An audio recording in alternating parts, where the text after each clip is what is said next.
the man in black. He ruled the Oilers. But Pittsburgh came in and played the spoilers. So on a horse, he took a ride. And to Atlanta, he took his pride. A land of gold that glitters. Now on that sideline, he plies his trade. The man in black, he likes hitters. NBC Sports presents the National Football League. Today, it's the Houston Oilers versus the Atlanta Falcons. Hello, everybody. This is Charlie Jones along with Todd Christensen. We're at Atlanta Fulton County Stadium. It is a sellout. 94 degrees. And the humidity is almost 50%. It's a warm one this afternoon. The Falcons won the toss. They'll be receiving. And it is Deion Sanders who will be returning the opening kickoff. Tony Zendejas will start it all for the Houston Oilers.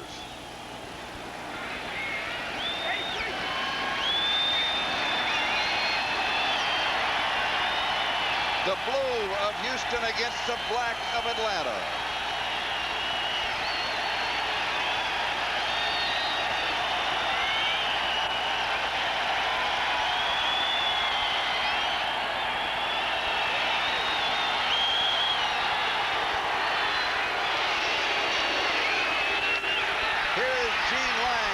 Wing. And he returns it to the 17-yard line. Atlanta's offense, their offensive line much improved, even better when tackle Chris Hinton returns from a calf injury. Backs and receivers, this can be the year the quarterback Chris Miller could go all the way to the Pro Bowl. Now when Atlanta goes to their red gun set, the running back and the tight end will come out. And Sean Collins and Floyd Dixon come in as additional wide receivers. That's the red gun. First down, Atlanta at their own 17.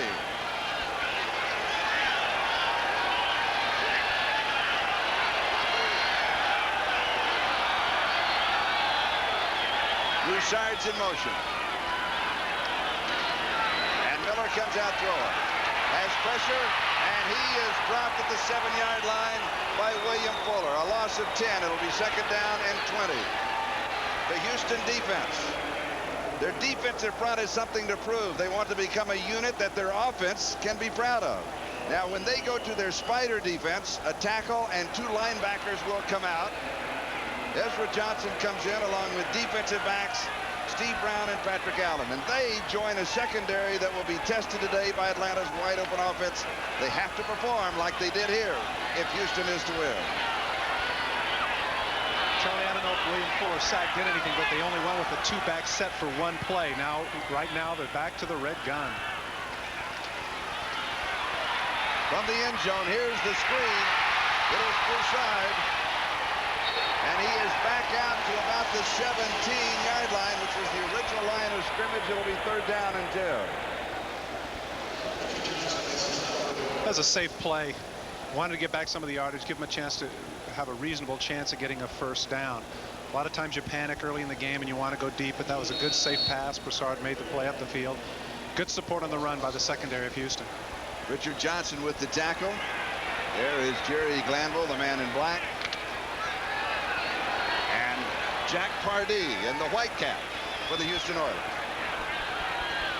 Third down and 10.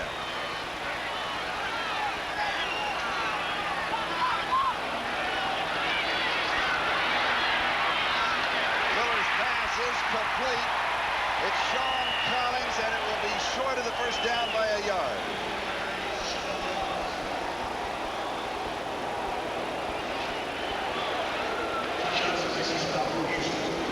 It's an opportunity there that Sean Collins had to get the first down. Here we get a chance to see Meads out in the flat looking to the middle of the field, and he anticipates the throw, trying to double cover on Risen. That's going to be a tactic they're going to use all day because they want to take Risen out of the offense as much as they can. Scott Bullhaig to punt, and the cue. Gerald McNeil is the return man. Good catch.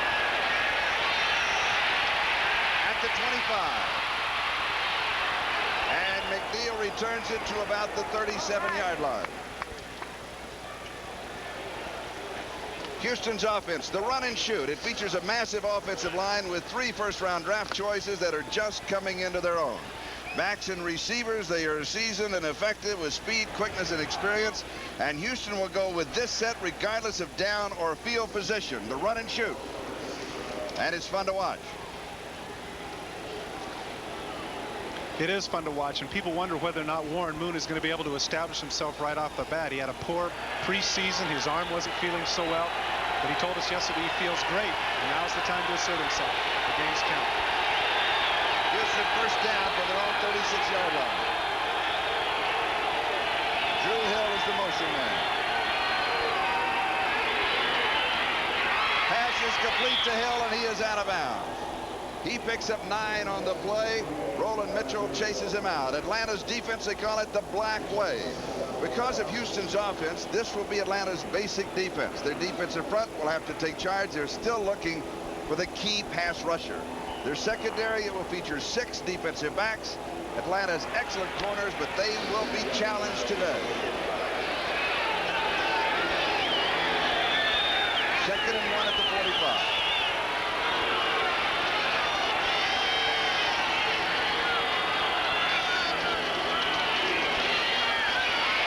The draw inside to Lorenzo White.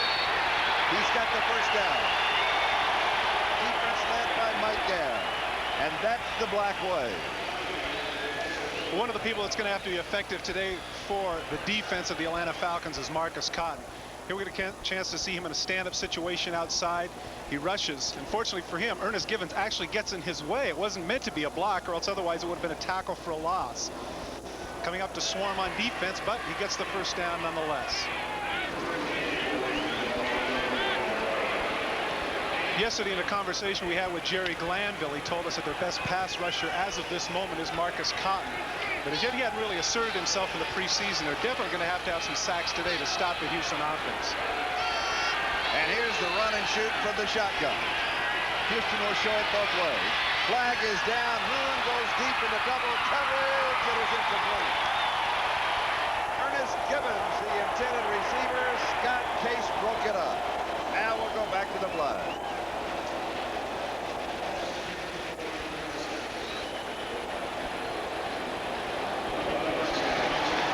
Offensive pass interference.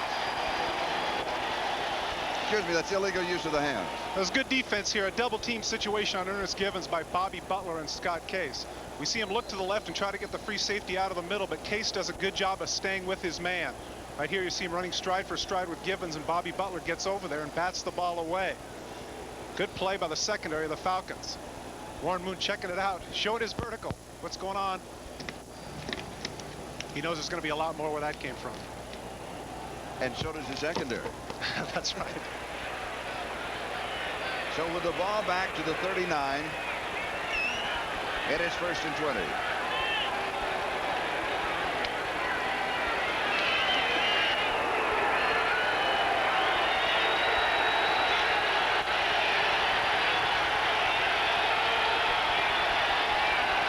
Drew Hill again, the motion man, and Moon steps away.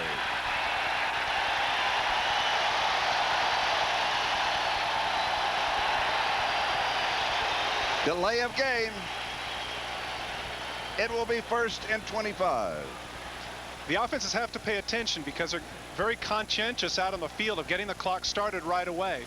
Warren Moon and Houston got a little bit lazy coming up to the line of scrimmage.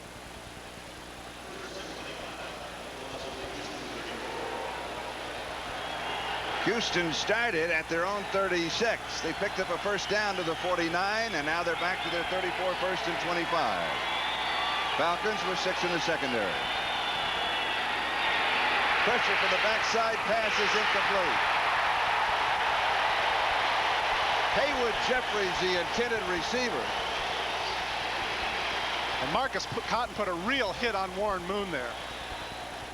Warren Moon tried to hang in there as best he could, but Marcus Cotton came from the blind side. Here you see that for some reason Steinkuhler lets him go because he's occupied. If Warren Moon doesn't get that off, Cotton, good hit there.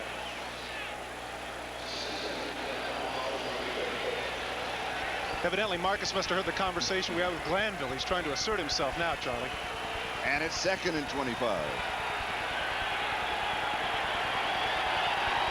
Hill's in motion. A little dump screen to White. And White is across the 50-yard line. Fumble. Falcons say they have it, and they do.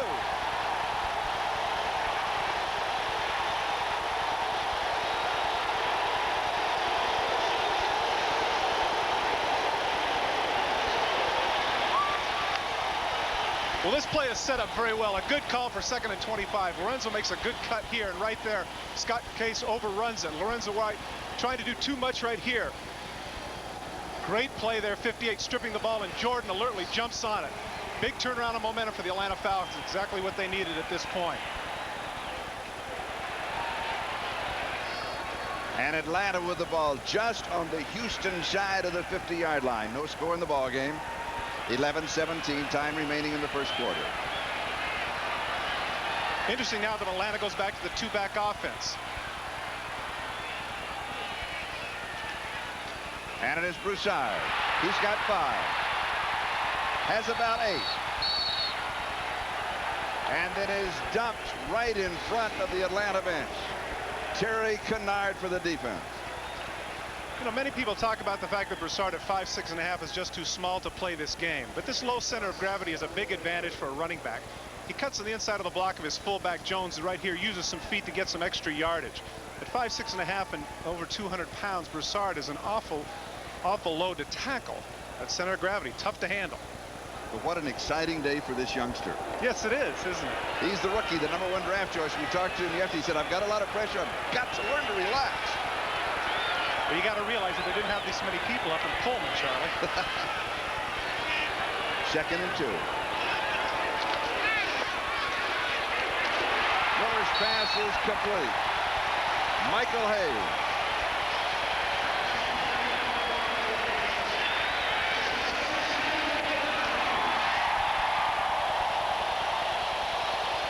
There's nothing like coming up 2nd and 2. You have so many options. Right there, Chris Miller picks apart the secondary for a short game. Now they're on their heels a little bit after the run. If Atlanta can establish the running game with Broussard, they're going to be tough all afternoon. It's a first down at the Houston 35. Now 9:54 and counting. No score in the first quarter. 1 turnover. Fumble by the Oilers, recovered by Atlanta. 5 in the secondary for Houston. From the red gun. Incomplete. Floyd Dixon, the intended receiver, and Patrick Allen had the coverage. It'll be 2nd down. Check of the 10-minute ticker. Chicago shuts out Seattle. Green Bay, 4th quarter, leading the Rams. The final, Kansas City 24, Minnesota 21. Final, Tampa Bay over Detroit in a wild one, and Washington shutting out Phoenix. And the game starting along with ours. We have no score. Dallas leading San Diego 7-0. That's the only score in the early games, and no score here. Miller far side has the pass complete. Haynes is dropped. Johnny Meads with the tackle. One of the advantages of great speed that Michael Haynes has is, of course, the secondary has to play off of him a little bit. If they continue to hit the short passes, they'll be able to stretch the defense a little bit later in the game. It's a mind game, I think, that Glanville's playing with the Houston secondary. Doing some different things, changing it up, appearing to be conservative early in the game. The ball at the Houston 29, 3rd down and 4.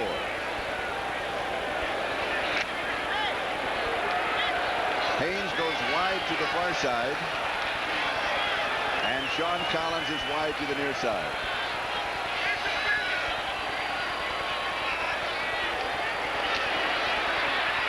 Pressure for the backside. Pass is complete.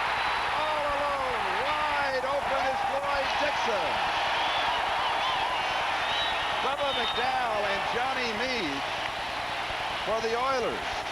But somebody blew a coverage. Well, inevitably, when you're going to blitz in this situation, you can see Bubba McDowell coming on the right side of your screen, flying in. Chris Miller sees the field, and somebody just left Dixon wide open there in the secondary. If he doesn't have to go down for that, that's definitely a touchdown. Houston has to regroup and wonder what the deal was back there. And Johnny Meads, who yesterday said, they're making me play more like a defensive back than a linebacker, makes the tackle. That was a great effort by Meads. If he doesn't get him, that's a score. 7-yard line. First down goal to go. Miller 5 of 6 for 62 yards so far. Broussard. Doug Smith with a tackle. Broussard told us he's 5'6" and 3/4 and weighs 201 pounds. Well, you know, Spud Webb and those guys made it okay to be short. Randy Newman was wrong. Short people do got a reason for living. They do, and they've got a good one this afternoon, particularly in this offense that we see, both from Atlanta and Houston. Well, they also listed the salaries yesterday in the paper, Charlie, and I'd say that Broussard has a lot to be happy about, short or not.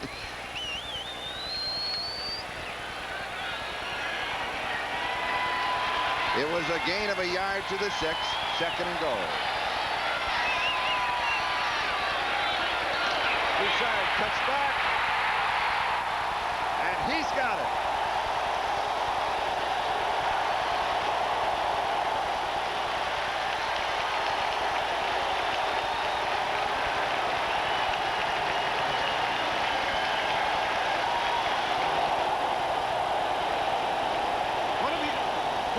That people are going to debate about constantly is whether or not the run and shoot can put it in the end zone once they're inside the 10 or 5-yard line. Here you see what happens is they spread out the 4 wide receivers. There's nobody inside. Once they go with the quick trap to Broussard, there's nobody up the middle, no middle backer, and he scores easily. And Greg Davis to attempt the point after. And it is good. Atlanta leads 7-0.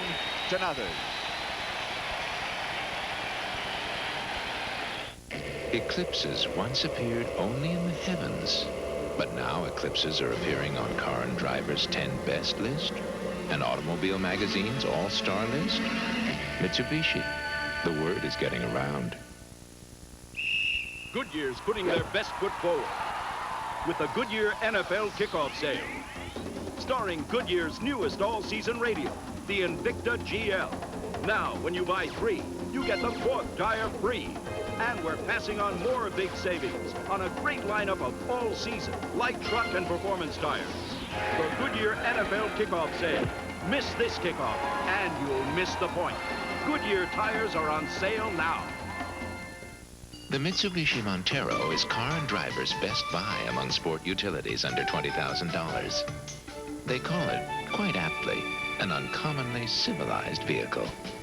Mitsubishi, the word is getting around.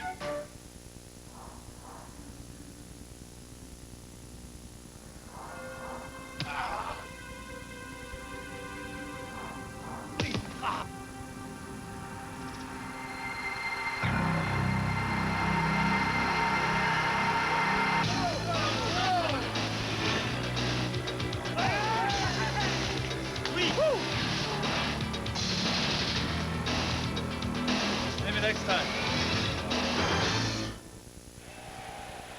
And Steve Broussard, what a moment to savor.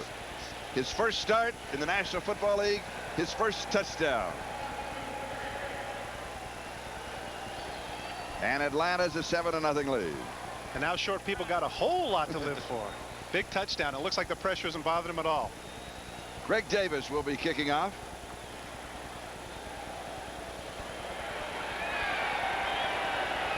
Bernard Ford is the deep back of the 3 on the return. Houston trailing now 7-0.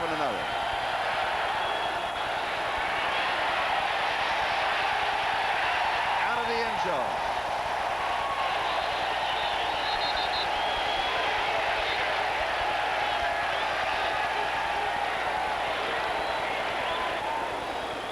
So Houston will start on offense at the 20-yard line, second time in the ball game. 6:57 time remaining in the first quarter. We've got a timeout, and Atlanta has the lead. You know, I love coming to the park with their major.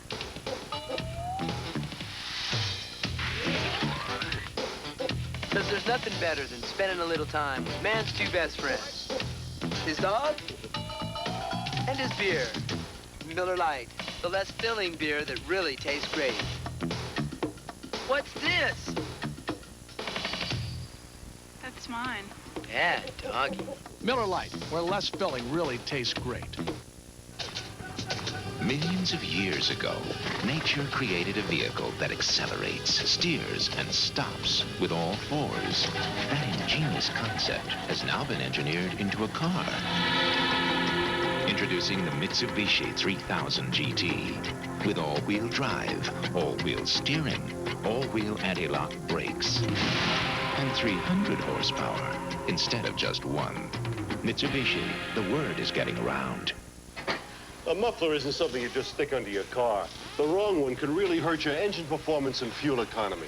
Midas quality mufflers are installed by experts and backed by a great guarantee. Ain't nobody beats Midas. Nobody. There's a new attitude at Northwest Airlines, a new dedication to service. You can see it in our on-time performance, the best of the top 7 U.S. airlines. That's our commitment, to make sure you're on time for your commitments. NBC Sports coverage of the National Football League is brought to you by Mitsubishi, bringing you a full line of award-winning automobiles. See them all at your Mitsubishi Motors dealer. By America's favorite light beer, Miller Lite, the sole sponsor of the NFL Player of the Year Award. And by Wheaties. Better get your whole grain. Better eat your Wheaties. This is Charlie Jones and Todd Christensen. Houston trailing 7-0. They have the ball at their own 20-yard line, first down.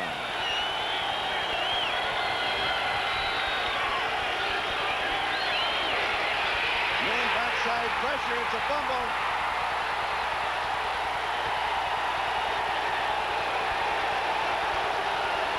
Are they going to rule it incomplete or a fumble? Andre Bruce came from the backside and really clobbered him. I was waiting on the referee to signal it is a fumble. Yes, it's a touchdown. Oh, no. Yes. You know, one of the things they've been talking about is Andre Bruce has had some real difficulty in the preseason. Paternity suits, missing practice. Right there, that was a huge play, and everybody just stopped like they didn't know what was going on. I was watching the referee. He did not make a motion, so it's a live ball. That's right. Nobody blew the whistle.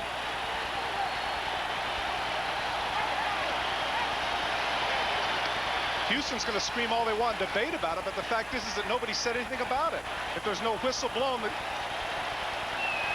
here we get a chance to see Andre Bruce comes untouched and just clobbers Warren Moon. They're going to debate as to whether or not that was an incomplete pass, but in reality it wasn't. Stumbling, trying to pick up the ball, and everybody stands and waits for a minute. What's the deal? And I believe it's Bobby Butler that comes up and picks up the ball and scores. Even the crowd is stunned. You think there'd be a little bit more emotion than this for a second touchdown, but everybody's still waiting to see what the situation is. But Bob McElwee says, no, it's a touchdown, 6 points. Now he's calling timeout on the field.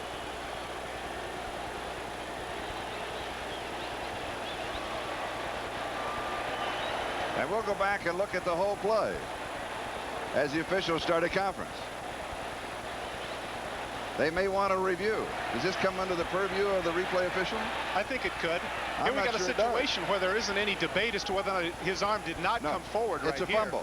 Bruce just clobbers him, and it's a fumble. And I don't know what the debate is right here because the offensive lineman made the mistake of assuming that it was a forward pass. Here you get a chance to see Tuggle almost pick up the ball, and then Butler pick it up, push it in the end zone. Nobody's sure. Everybody's looking around. Butler picks it up for an incidental touchdown. Here we get an angle from the front. No way his arm was going forward. It's a definite fumble. Why everybody stopped is unexplainable. No official signals incomplete. Bobby Butler did a heads-up job picking up the ball and going into the end zone because you never know what's going to happen. Right here, he pushes it forward, kind of like Casper did. Remember that in the San Diego game? In the Holy Roller. That's right. And the extra point by Greg Davis is good. And the surprising Atlanta Falcons lead the Houston Oilers by a score of 14-0. Listen to my nephew. He's going to be a lawyer like me. He's even going to look like me. Oh, really? So does that mean on his first big trial day, the jury's going to notice his winning smile? Yeah. And his great suit. Yeah. Oh, his little flakes. No, dandruff? Me? Oh, it can happen to perfect people. Here, just use my shampoo. Head and Shoulders. But you don't have dandruff. I rest my case. Head and shoulders, because you never get a second chance to make a first impression. The Mitsubishi Galant has won major awards in both Japan and America. It completed Car and Driver's 30,000-mile test with a perfect reliability record. And it performed so impressively that one automotive critic even called the Galant a genuine alternative to a BMW. If everyone listened to the experts, the Galant just might be the car that everyone drives. Mitsubishi, the word is getting around. You know, Dad always said, Norman, you have to give 100% every day. If you want 100% whole grain, only one of these leading cereals has it. Only Wheaties is made with 100% whole grain. Dad also said, Norman, if you want to be a champion, better get your whole grain. Better eat your Wheaties. But you better never call me Norman.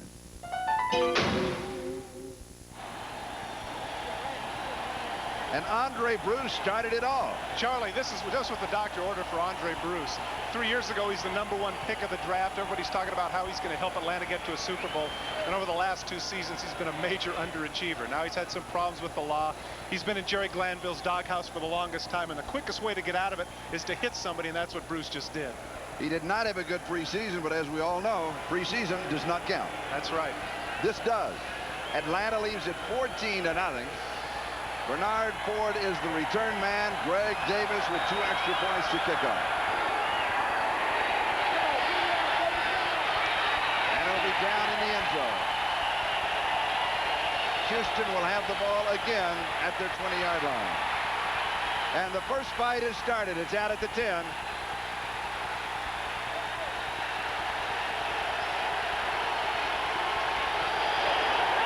Believe me, there were betting pools in Atlanta and in Houston as to when this moment would occur. And if you had 6:38 time remaining first quarter at the 10-yard line, you win. That's Charlie doing his Bob Arum imitation. Yeah, I'm really surprised it took over 8 minutes to get to a fight.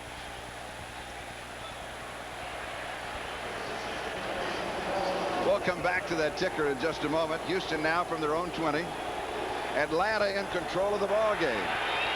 Houston to rely on the run and shoot offense to get them back into the game. Here's pressure again from the backside, and the pass is incomplete. Gibbons the intended receiver, but Bruce again with pressure. Chicago wins, Green Bay wins, Kansas City wins. Tampa Bay, Washington. Those are all finals. No score in those two. Indianapolis, Buffalo now tied at 3. New England leading Miami, and San Diego is tied up now at 7-7. And here it is Atlanta 14 and Houston nothing. 2nd and 10 at the 20-yard line.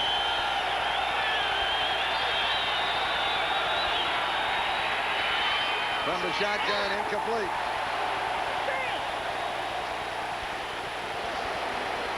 And Andre Bruce, number 93, has literally taken control of the ball game. Charlie, Jerry has great confidence in his cornerbacks, Bobby Butler, Charles Dimry, and Deion Sanders. And that's why you get a chance to see so many people coming unencumbered. Here we see Bruce on the outside, and they're occupying the tackle. There's nobody that's coming out to get Bruce. As a result, he's wreaking havoc in the backfield. Warren Moon doesn't like that at all. He's having to take a little bit longer than he wants to set up. Where is he going to get help? Well, what has to happen in this situation is the guard has to pull out and take a look at Bruce, but because he's covered, he can't do that. As a result, Bruce is coming unencumbered. Here he is again. They throw back a quick out to that side. The corner moves up and makes the play. And Atlanta comes out with a football. The Falcons are in the end zone with the ball. That's great run support by Roland Mitchell. A tremendous effort by Tim Green to, after he rushes the passer, come back out and make the tackle.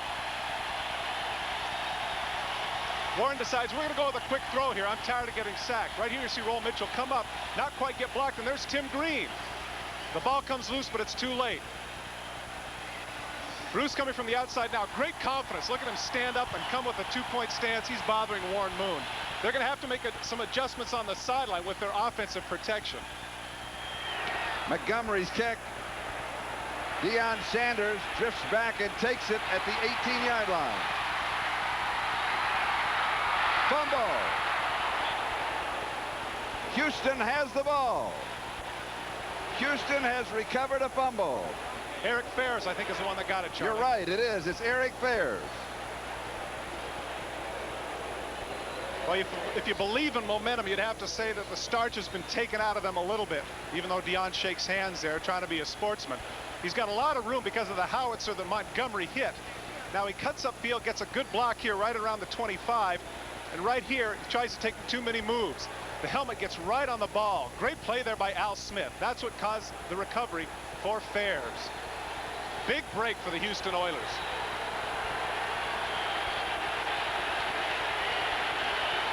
It is a first down at the 33-yard line. Still pressure knocked away. Andre Bruce again. He takes the ball, and Warren Moon. I would have to guess that by now the offensive line coach knows the number of Andre Bruce. That's about the 4th time now he's come in and nobody blocking him. Right here you get a little bit of the macho posing as he kneels over Warren Moon, and Bruce Matthews comes over to say, I don't appreciate that, and neither does Warren Moon. But in the meantime, this is turning into the Andre Bruce show. Warren Moon, 3 of 7, 35 yards. And that's a big reason for it right there. 93 is asserting himself.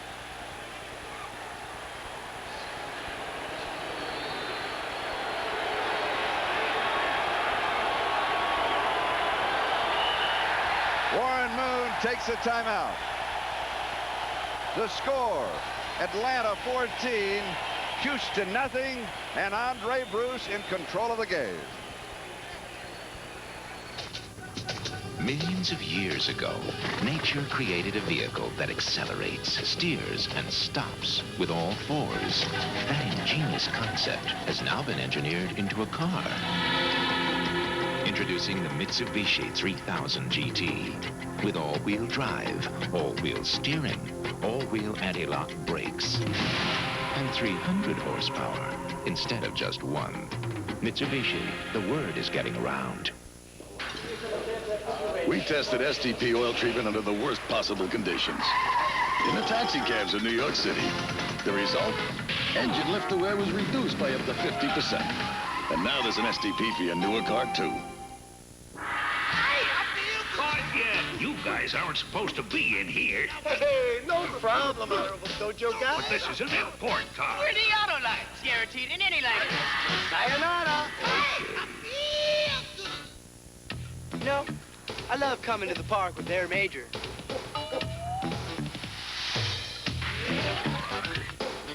Because there's nothing better than spending a little time with man's 2 best friends. His dog and his beer. Miller Lite, the less filling beer that really tastes great. Hey, where's Major?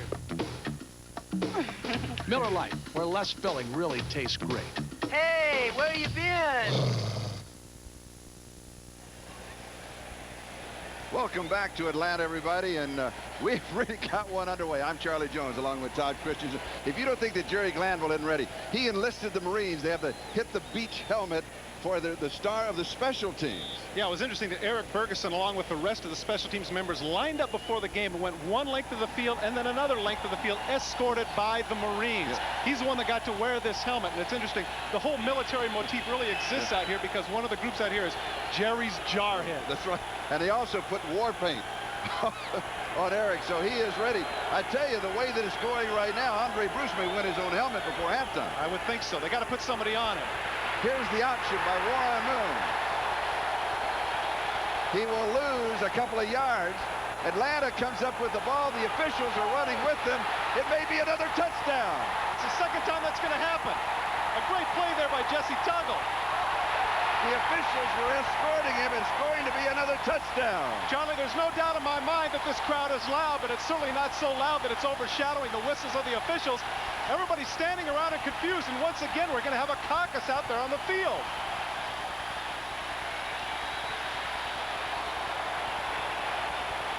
Warren Moon was running the option.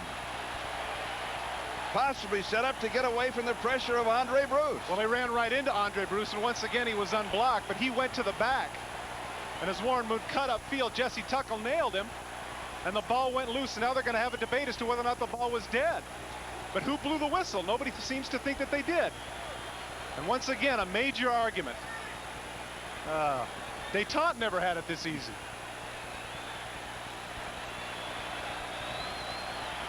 Charlie, truthfully, I would have anticipated that early in the game that the emotion would have been in Atlanta's favor. They would have scored. But if they have 3 touchdowns here, that's going to be unbelievable. A great job getting off of the block of Munchak by Tuckle as he makes the ball come loose along with Green.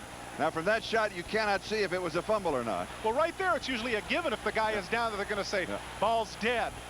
But he's sitting there waiting, and if nobody blows the whistle, he's doing the right thing, running into the end zone. From that angle, you'd have to think that the ball is dead, but we can't see the ball from that side. It's interesting, though. There's automatic reaction of, when I've got the ball, I get up and run with it anyway. They signal them all down. Well, give the Atlanta defenders credit. Rather than stand around and debate as to whether or not what's going on, both Bobby Butler and Jesse Tuckle were smart enough to take the ball into the end zone. It's a wild and weird first quarter. Officials timeout. A wise decision. Well, from the backside, we see there's Andre Bruce taking the back, and Warren Moon has no choice but to keep the ball. Nice play there by Jesse Tuckle, but does the ball come out right here?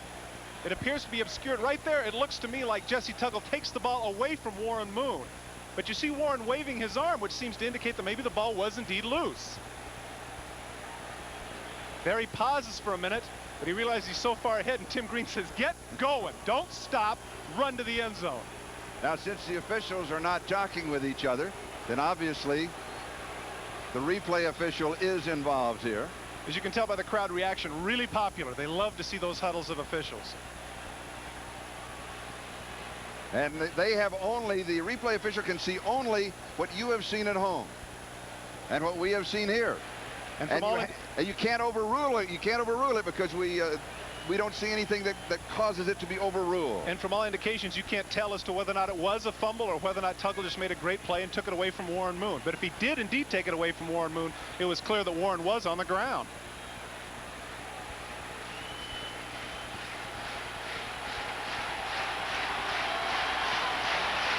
But again, on this play, as well as the Bobby Butler recovery, it's a touchdown. The officials were almost an escort. Well, Warren Moon is running the standard play here, the option. Here he goes down, and again, there Tuckle. As often happens, Charlie, you'll see that the defense will do that, just to do it, just to pull the ball aside and see if they can take it away. In this case, they're rewarded with 6 points. Heads-up play by Jesse Tuckle. Davis with the point after it is good. And with 5 minutes and 13 seconds left in the first quarter, it is Atlanta 21 and Houston nothing.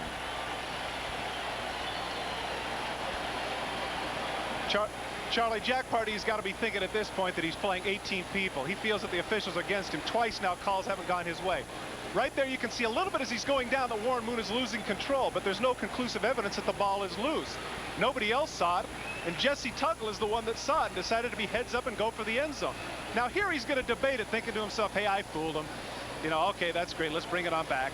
And then Tim Green says, no, go. And even the crowd isn't sure. The crowd isn't sure what the deal is. They've seen this before. They've seen the guy pick up the ball millions of times and make this effort. How many times does he get rewarded for a touchdown? But in this case, it does. Despite the lame spike, it is 6 points. And Atlanta leads Houston 21-0. Well, people who'd be just tuning in right now would say to themselves, wow, that run and shoot for Atlanta must be terrific. They've already got 21 points, but 14 of them have come without them being even on the field. And the other was a Steve Broussard run from 6 yards out, capping a 49-yard touchdown drive. That started with a fumble recovery.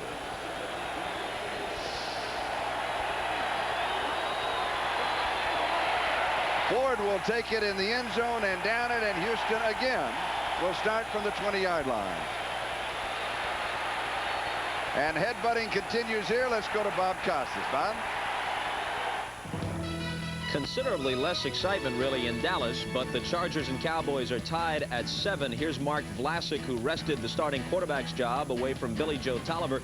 A pass to Craig McEwen, who makes some nice moves and dives across. That offsets Troy Aikman's 28-yarder to Dennis McKinnon. Chargers and Cowboys tied at 7. Charles? Thank you, Bob. Interesting quarterback situation in San Diego, with Vlasic drawing the starting assignment over Tolliver, but two good young quarterbacks. But there is not anybody with great experience sitting behind them. Well, I know that Alex Spanos is grateful that Mark was able to take away from his corporate work there in the pickle factory just to come and play quarterback. The run and shoot didn't work. They tried the running game. Lorenzo White, and it's good for 2, maybe 3. Torrey Epps with the tackle. Let's check the ticker. No score, Pittsburgh, Cleveland, second quarter. Denver leading the Raiders by a field goal. Cincinnati in front. Indianapolis, Buffalo tied. New England by 1 now over Miami, and San Diego, Dallas, as Bob Costas gave us the update, tied at 7-7. And here it is Atlanta 21 and Houston nothing.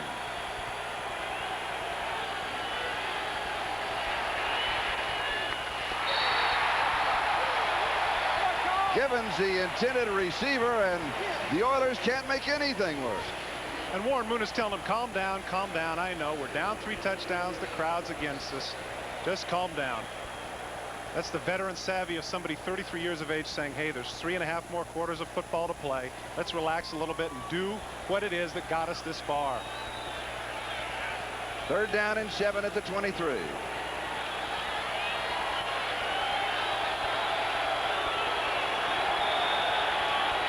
Pressure again for the backside. This time the pass is complete to Gibbons. Gibbons has the first down. A flag is down back at the 15.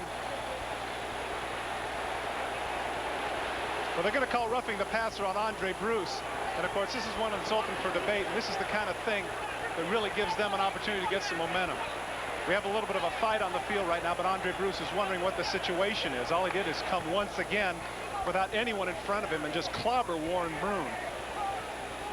Bob McElwee has to decide as to whether or not this was too much. Here we see the ball is thrown, and he hits him right there. It's what happens afterwards.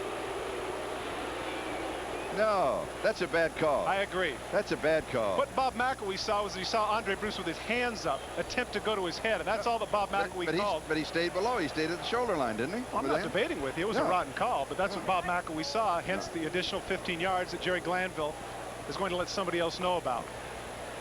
Boy, he's greedy. He's got a 3-touchdown lead. He wants this one, too. More. There it is. No, he completely nothing wrong misses with the right. No, nothing wrong with that. Maybe Bob McElwee was the same judge that awarded Leonard the victory over Hagler, right? Swung and missed. Uh-oh, let my prejudice out. Sorry. Not against officials.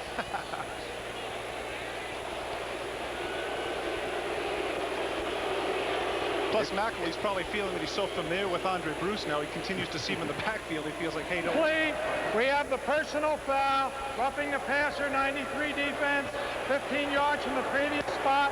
First, certainly, Charlie, we would have anticipated the fact that the Atlanta Falcons would have had a lot of personal fouls, but in this case, this is definitely a phantom foul. And the Falcons with a 3-touchdown lead do not have to cheap shot at all. So the ball goes out to the 38-yard line, and it's first down. And Atlanta now with 6 in the secondary, and Warren Moon, who is really taking a beating.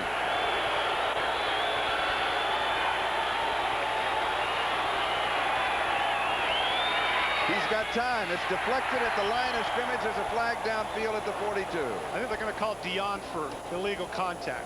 Mike Gann deflected the ball. This time he did not have the pressure, but the defensive line got to the ball. But if it's defensive holding, that doesn't matter. In the case of interference, they'd say yes. But defensive holding, they're going to assess the 5 yards, I believe, against Dion. Yes. Holding, 21 defense, 5 yards, automatic first down. Dion is screaming at the official saying, hey, wait, I got 4 receivers I got to take care of. You know, you got to give me an edge here. No, it's the who me reaction. Always is. It's never his fault. It's never yours or mine. We've narrowed it down, though. It's a first down at the 43 for Houston in their own territory. Atlanta on top 21-0. 2 fumble recoveries for touchdown. Moon throws. This is complete, just short of the first down. They'll mark it at the Atlanta 49. Roland Mitchell with the tackle, Drew Hill with the reception. What Atlanta has been doing is they've had the opportunity to rush 4, but they don't know when they're going to rush 4 or from what angle. I think the line has been a little confused, and right now they want to take a chance and go with the no-huddle offense and catch them with 12 men on the field. I think that might have been just what they did. Pass was complete to Duncan. Scott Case was there for the defense. There are flags on the play. It's exactly what happened. Call a delay against Atlanta. Jerry Glanville is noted for making numerous defensive substitutions, and obviously in the first quarter he has certainly confused the Houston offense. Now Warren wanted to take the chance and catch them in the middle of such a thing, and that's exactly what happened. There were 12 men on the field for Atlanta.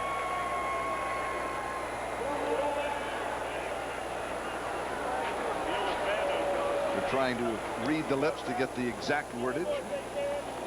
The stadium mic problem here. Well, it was 12 men. You can take your pick as to who it was. And of course, the way they've been rushing the passer, my guess is Houston's thinking that they had 12 men on the field for the whole quarter. So the ball moves to the Atlanta 46. It was 2nd and 2, so it is a first down.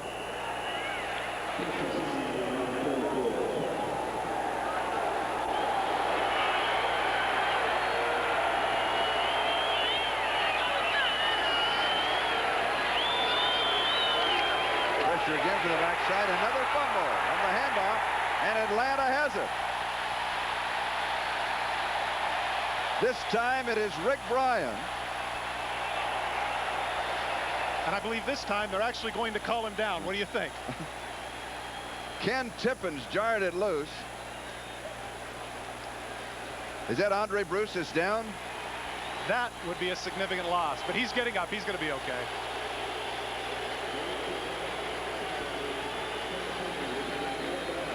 He's no longer in that three-point stance now. He's in a sprinter stance, just taking off. And right there, what happens is the guy gets hit, and his leg comes out from under him because he doesn't think that's what's going to happen. It hit him on the thigh and numbed him a little bit, and there's Rick Bryan with the ball. But an Oilers on top of him this time. There's not much debate. He's down. So Atlanta has the ball on their own 42-yard line, first down. And meanwhile, the star of the game, Andre Bruce, is being worked on the sideline. It's either a wrist or a hand problem. There's an interesting point here. Did you notice there's about 4 guys around Andre Bruce? If he had to handle those sacks and tackles, they'd have one guy looking at him, asking him, hey, go put some ice on it. First down, Atlanta. Falcons lead it 21-0. And the ball carrier is Steve Broussard.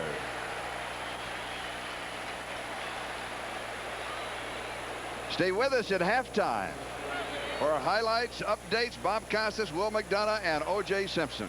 The time here, 3:19 and counting. We're still in the first quarter. And it's Atlanta 21 and Houston nothing.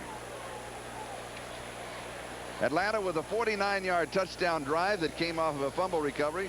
Bobby Butler, a fumble that kind of rolled around, and he covered it in the end zone. And Jesse Tuggle picked up a fumble and went 65 yards. Broussard again. Carrying on 2nd and 6, William Fuller.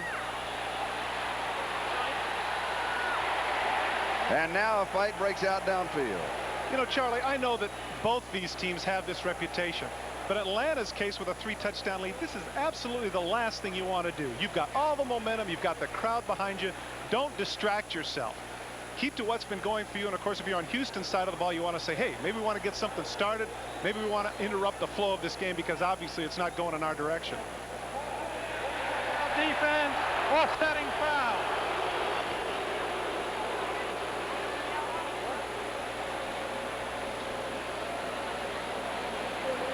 The contrast of the two head coaches. Turnovers, 4 for 14. That's what it cost them. Atlanta, 1 turnover did not cost them. Actually, you could say 4 for 21 because the touchdown drive started with a fumble recovery, did it not? That's exactly right. They've capitalized on all the turnovers thus far, except for 1. And they're still going with this one. 3rd down and 5. First down.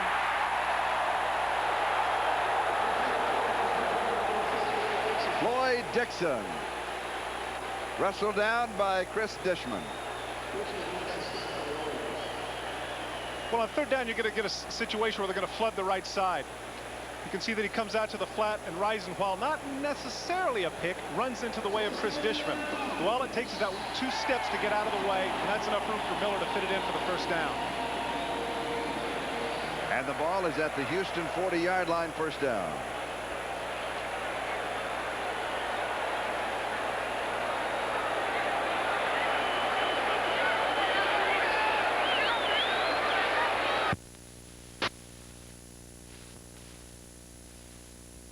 We have had a lightning hit.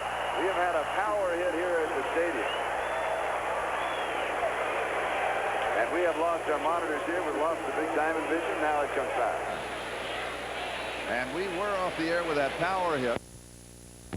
There's about, and we get hit again. There's about a 30% chance of thunderstorms, and I think we can up that. Well, now I know that in Columbus, Ohio, they claim that Woody Hayes controlled the weather. Now they're going to tell me here in Atlanta, I know Jerry Glanville's big, but come on, that's going to fit much, don't you think? It is 2nd and 4 at the 34. And you can hear the thunder rolling in the background. And the thunder rolling on the ground is Steve Broussard. Bubba McDowell with the stop. Good run support by McDowell on that play. Broussard should have cut it up inside. He comes to the outside and stretches it out and gives the pursuit too much time to catch up to it. The ball at the 33-yard line. It's going to be 3rd down and 2, and we're starting to get a little rain. And if you were cognizant, of course, of what the National Football League wanted to do this year in speeding games up, with now 1 minute to go in the first quarter, this first quarter already has lasted 50 minutes, 5-0. This is the tape that they're going to send to the league and say, see, you're wrong. Miller throws, pass is complete, first down. And again, it is Floyd Dixon. Let's look around the league.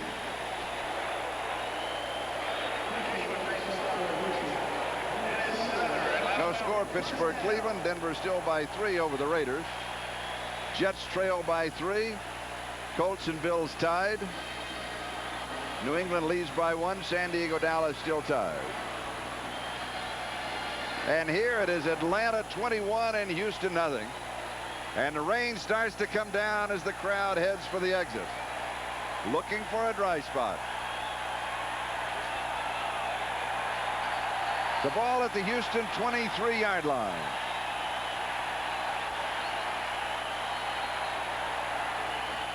And Chris Miller calls for a timeout. That stops the clock with 13 seconds left to play in the first quarter. I think that's just what we needed, don't you? And now conferences will be held in the rain. It has been hot and muggy the last 3 days here in Atlanta, and every day there's been about a 30% chance of showers, but it paid off this afternoon as here it comes. Well, you know, we're still very early in the game, but you'd have to say that if this was something that was not intermittent but was going to continue, it would certainly be in the favor of the Atlanta Falcons, because the run and shoot offense is difficult to employ in the rain because of all the cuts and all the options that the receivers have to utilize.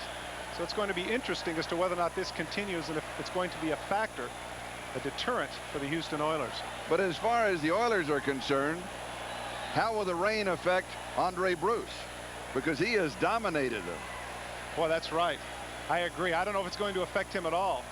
In fact, maybe the rain will loosen up his thigh a little bit, because that's what's paining him right now. Here are the numbers on quarterback Chris Miller of Atlanta. 7 of 8, 76 yards. Broussard has 7 carries for 29 yards.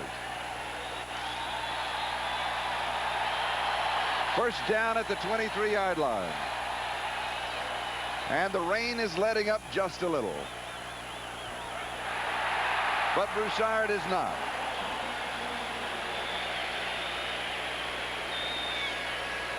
They'll mark it at the 15. It'll go for 8. It'll be 2nd down and 2 as Johnny Meads and Steve Brown make the stop.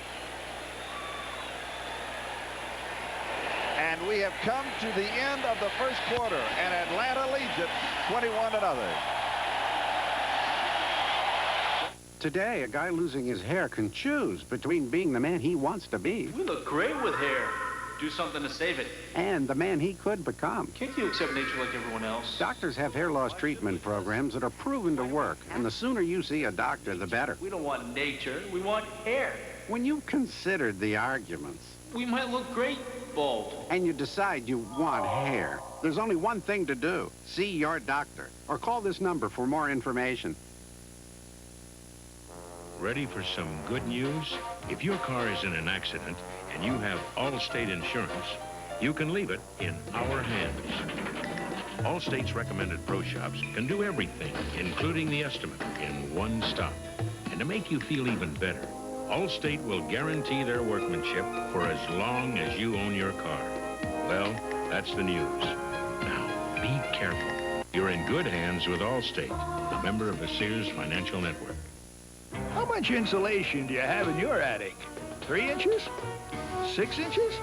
Well, the Department of Energy recommends R38 for most American homes, which is equivalent to a foot of Owens Corning pink fiberglass. So grab a ruler and measure your attic insulation. Then get rolling, because 12 inches of pink fiberglass can help you get a foothold on your energy bills. L.A., Seattle, the Silver and Black Attack, and the School of Hard Knocks. The Raiders battle the Seahawks. Next Sunday. The preliminary report on Andre Bruce. He has an injury to his wrist. He is expected back. For Atlanta at the Houston 15, it is 2nd down and 2. Broussard slips the tackle, and he is going to lose 5 yards back to the 20. William Fuller got it.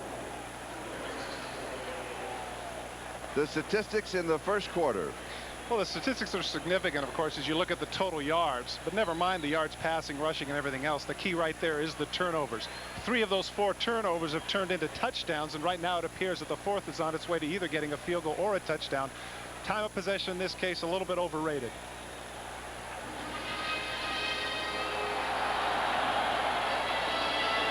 Third and 7 at the 20-yard line.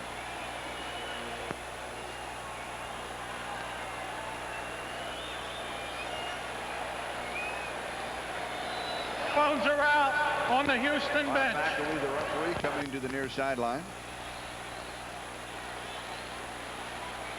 He has said the telephones are out on Houston's side, so that means you have to take off all the phones on the Atlanta side until they come back.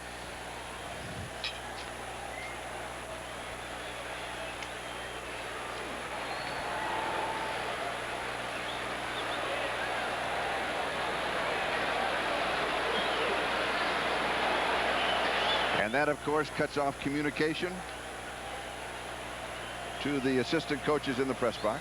You know, we're less than 16 minutes into the game, Charlie, and already these are some of the most beleaguered officials, I would guess, in the National Football League today. They've had to make a lot of tough decisions and hard calls, and I guess, you know, this is one of those things where you wish you hadn't even gotten out of bed in the morning. Tough day for the men in the stripes. The thunder continues to roar overhead, but the rain has stopped.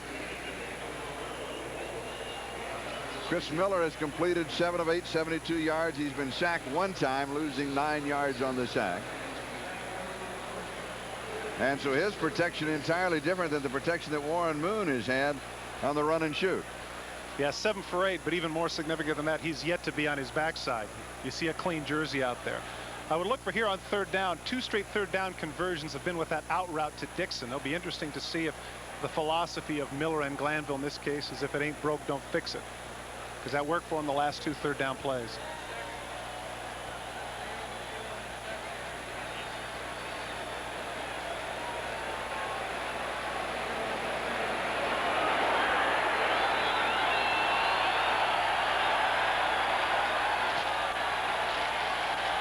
Dixon is the motion man.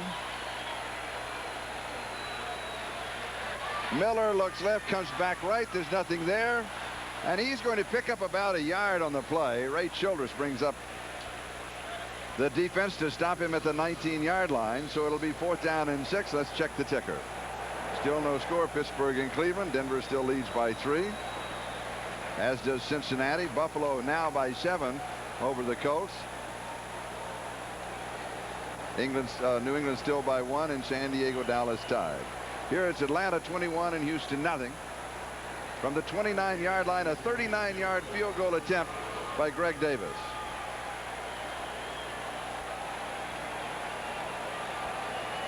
Fulhage is the holder. And it's 3 more for Atlanta. Falcons lead the Oilers 24-0. No matter where you look, there's Mazda. We're introducing new products like the Miata, setting new sales records, winning the respect of the automotive press, and winning awards for both quality and customer satisfaction. But most important, we're making thousands of people feel just right.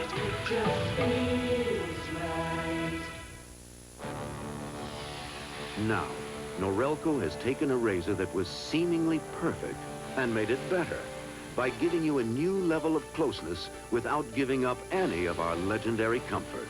Norelco's patented lift and cut system has been improved to lift each hair and cut it even closer without the blades touching your skin, giving you an even closer shave with the same incredible comfort.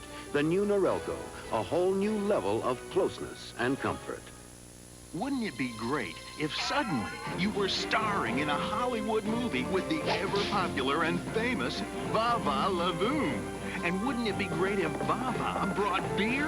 Really great beer like Keystone, the fresh cold filtered beer in a can that tastes like beer in a bottle because of Keystone's specially lined can.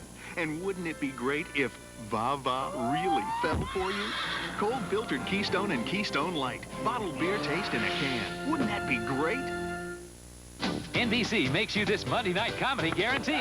When this innocent teen moves in with his rich relatives, the Fresh Prince of Bel-Air becomes the funniest Monday night family comedy ever. Come with me, Master William. All this Master William stuff, man, I'm not down with that, man. Make it sound like we back on the plantation. So we like, Master William, Master William. Watch the premiere on NBC Monday. 13:34 time remaining, second quarter. And Greg Davis kicking off. Bernard Ford once again will down it in the end zone. So Greg Davis on kickoffs is carried to the end zone both ways. And Houston will have the ball at their own 20-yard line, first down. There's Will and O.J. and Bob, and they'll be with you at halftime. They were with you in the pregame show. Interesting pregame show. I enjoyed it today. They had a lot of grist for the mill. Yes, and I really appreciated the fact that O.J. was able to hype our game. Thanks a lot, Juice. It just shows that he's right on top of the breaking story. He knew that Atlanta was going to jump out on top 24-0. And he knew that we had a Phi Beta Kappa game ahead of us, right? Andre Bruce is in the ball game. He's number 93.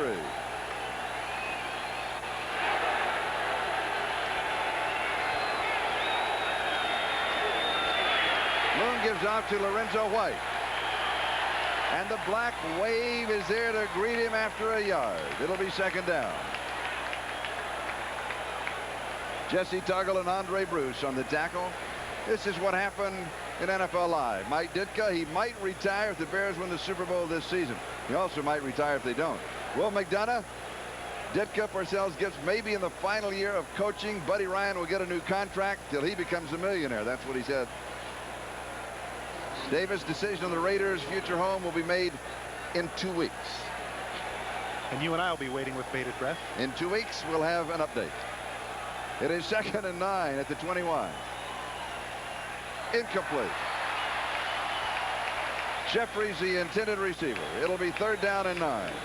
One thing they finally did on that play, Charlie, is that they're able to block Andre Bruce. They brought the back to his side, and you'll see right here that Maggs is able to step back, and they're kind of a zone blocking situation here. Bruce has been coming untouched, and now all of a sudden they got somebody in front of him. That's an adjustment that Bob Young and his staff had to make, or else Bruce is going to run roughshod over the Oilers all day. And meanwhile, number 58, the touchdown scoring Jesse Tuggle, was applying pressure from the other side. 3rd and 9.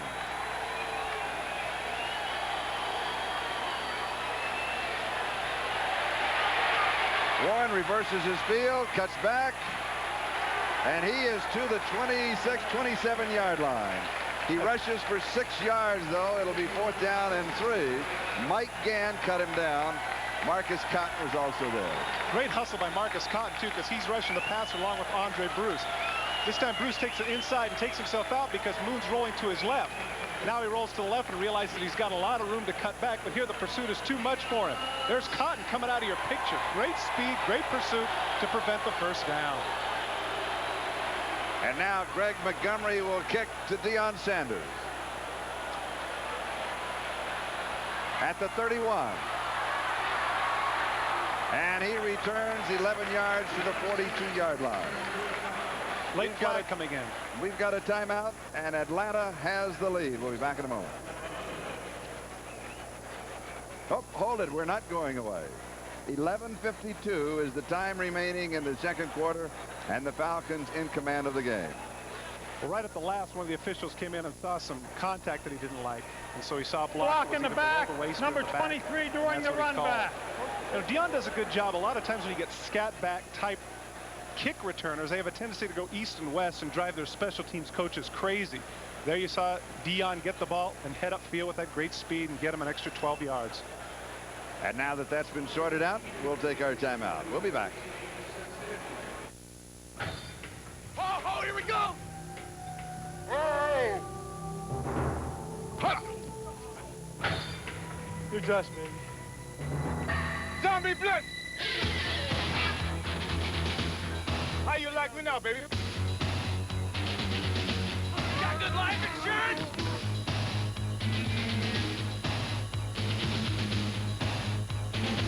All that one word!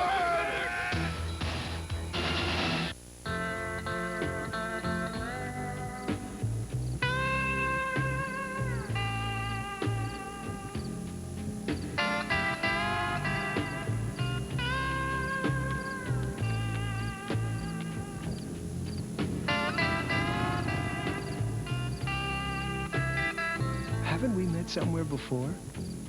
The Mazda Miata. It just feels right. In these uncertain times, the intelligent investor... Sports coverage of the National Football League is brought to you by Mazda Cars and Trucks. Mazda, it just feels right. By Keystone and Keystone Light. Bottled beer taste in a can. Wouldn't that be great? And by Castrol GTX, engineered for today's smaller cars. This is Charlie Jones and Todd Christensen at Atlanta Fulton County Stadium, and the Falcons lead the Oilers 24-0. Atlanta with the ball at their own 32-yard line, and still 11:52 time remaining in the first half. Miller has all the time in the world to throw, and he completes a pass. It'll be a first down. Again, it is Floyd Dixon the return as we return to New York and Bob Costas. And we quickly throw it to Cincinnati, where the Bengals led the Jets 3-0 till Ken O'Brien sidestepped the rush and then heaved one 46 yards to Al Toon, who was wide open. O'Brien, who won the camp quarterback battle with Tony Eason, has the Jets in front 7-3 in the second. Charlie? Well, Bob, as you can tell, there was no quarterback battle at Atlanta. Chris Miller having an outstanding game, coming off of a good season last year. Lowest percentage of interceptions in the National Football League. Could be headed to the Pro Bowl. He is that good. Drops it over the middle. It is Broussard. And Broussard, who scored the first touchdown of the ball game, the first in his NFL career, picks up the first down before Richard Johnson makes the tackle. One of the situations here that people oftentimes underrate is a quarterback's ability to move with his feet and avoid the rush. They get all caught up in 40 time, but here you see nifty feet moving to the left and then throwing to the right here, avoiding the rush. Broussard makes the play downfield and gets the yardage, but it was Miller's quick feet that enabled him to get the first down. And a gain of 14 to the 42. Here's another look. Miller right here takes a shot from the backside. Fortunately for him, landed into his lineman. I think that actually cushioned the blow a little bit, Charlie. Linemen don't appreciate it, though. It's a first down. And there's nothing there for Broussard this time. Johnny Meads with the stop. Childress is also there.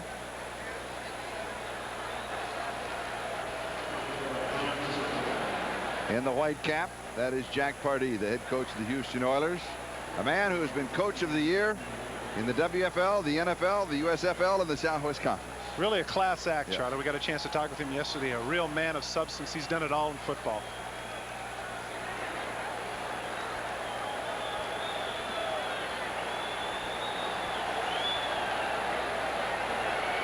Pressure from the outside. Pass is complete. And that is Andre Rison. First time that we have heard from him.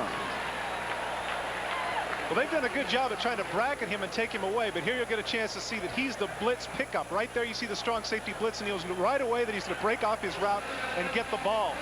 Here he almost breaks a big one there, but he can't keep his feet as McDowell knocks him down. Great adjustment by Rison on the run, and a nice throw by Miller, knowing that the blitz is coming. And a first down of the Houston 32. Miller's now 9 out of 10. Can't get much better than that. Just a little bit. Okay. Just a little bit. All right, all right. Just a little bit better. Not a lot, just a little. Just a little. Just a little. First down. First down at the 20. And it is Rison again. Brown with the tackle. Okay, 10 for 11. That's better. 10-minute ticker. Pittsburgh, Cleveland, no score. Denver by 6 over the Raiders. Jets lead Cincinnati. Buffalo by 10 over Indianapolis. New England in front of Miami. San Diego leading Dallas now by 7. And here it is, Atlanta 24, Houston nothing. And Atlanta at the 21-yard line. Charlie, earlier I mentioned the fact that the time of possession is often a very overrated statistic. What I meant when I said that earlier is the 2 touchdowns they had scored had been defensive touchdowns. But now Atlanta with more than 13 minutes of possession to Houston's only 6, it appears that Houston can't score unless their offense is on the field. Dishman was applying the pressure to Miller, and he had to rush the throw. It's incomplete. It'll be second down and 10. Here's a look at Dishman. Well, finally, Miller proves that he's human. Big blitz coming in from the side. Dishman trying to make him hurry his throw, and as a result, he couldn't get the ball to Rison. And Steve Brown from the other side. Second down and 10. The ball at the Houston 21.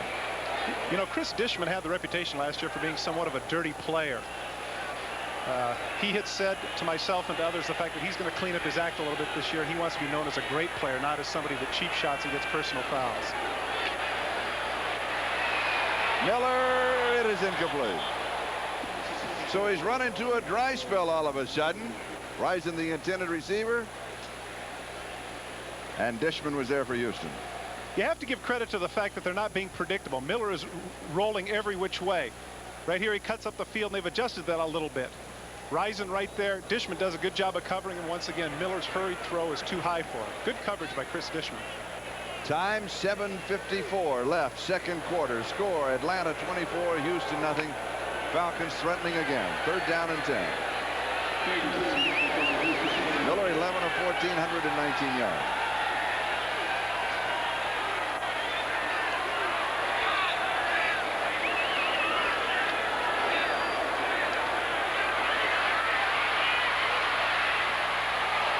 Incomplete. Rison the intended receiver. Childress was pressuring him, and it's fourth down. The kicking team comes in. Greg Davis already with a 39-yard field goal. Charlie, that's going to hurt his average, but that was a good decision. You don't want to get sacked and take yourself out of field goal position. He threw the ball away. Heads up play by Miller, who's showing the savvy of somebody who's been in the league a lot longer than he has. A 38-yard field goal attempt to go with his previous 39-yarder. Fulhag is the holder. Guy Bingham is the snapper.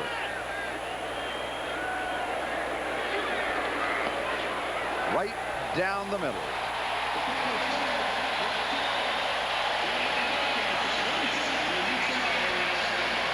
Atlanta 27, Houston nothing. In today's higher revving and hotter running engines, wear is a greater problem than ever before. Oil breakdown can shorten the life of vital engine parts. That's why there's Castrol. Castrol provides maximum protection against viscosity and thermal breakdown.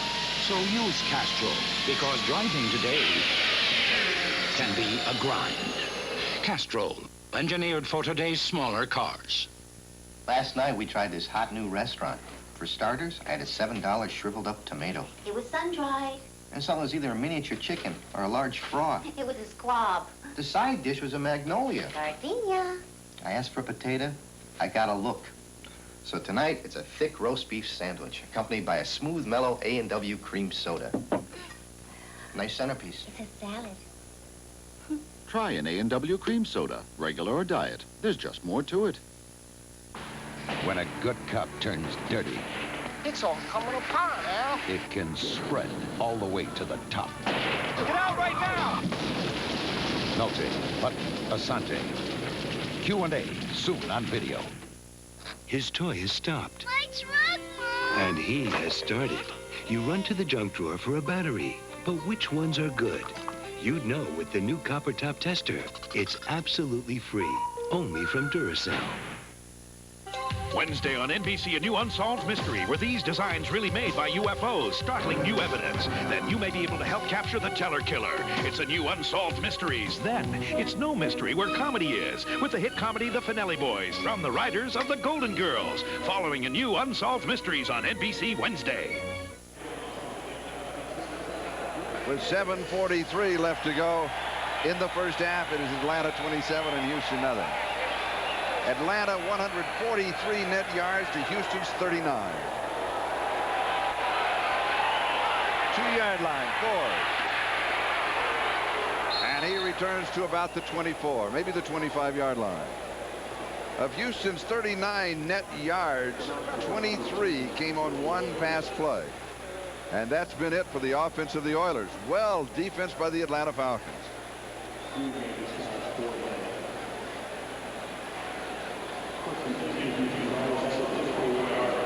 Spotted at the Houston 24. Atlanta with 6 in the secondary.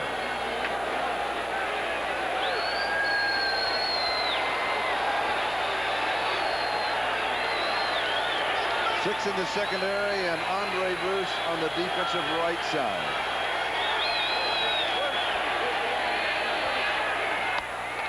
Pass is complete to Drew Hill. Houston now putting 2 linemen on Andre Bruce. Scott Case with the tackle. Well, what's happening here is that earlier in the game, when they were able to shuffle some people in and out, they didn't know where Andre Bruce was. Now they're sure. And as a result, Don Maggs is doing a good job here. They're doing some zone blocking, which means that it's not necessarily man that they're going to have to take an area. So the area that Andre Bruce now is in is what they're taking, and Andre Bruce is not having the full reign he did earlier. Atlanta now with 4 in the secondary, second down and 1.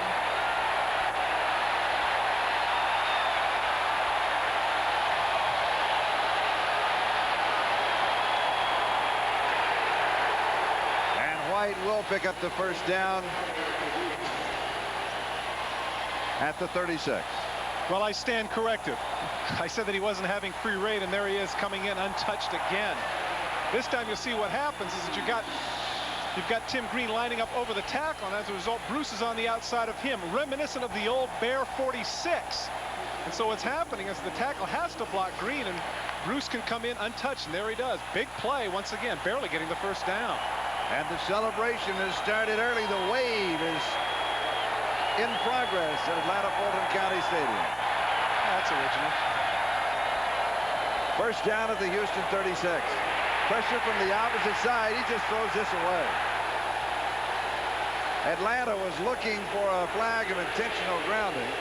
Marcus Cotton was putting the pressure on it, and Warren Moon just threw it away. Charlie, it appeared that Warren Moon was trying to set up a screen, but I'm surprised that Bob McElwee didn't call this for intentional grounding. Fortunately for him, the running back is right there in the area, and right there I've seen it called in the grass, but Bob McElwee says no. Marcus Cotton shows a lot of speed coming in there on Warren Moon. And it'll be second down and 10. 5:58 time remaining, second quarter. It's Atlanta 27 and Houston nothing.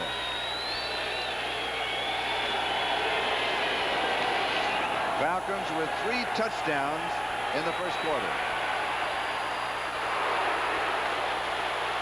Jeffries juggled it and then pulled it back in at the 41-yard line. Now an Atlanta player comes up with it, and anytime that ball is sitting on the ground after what happened in the first period, Atlanta's going to pick it up and head for the end zone. They picked up 2 touchdowns that way on fumbles. Charlie, I was about to say, but you never know anymore in this game. And give you an opportunity to check the 10-minute ticker of the early games, and we'll update what's going on, of course, around the NFL with the late game. The receivers for Moon seem a little bit unsure. I mean, Jeffries is able to hang on to that one, but it seems like they're bobbling him all over the field, which surprises me. 3rd down and 5. We have got flags and an incomplete pass.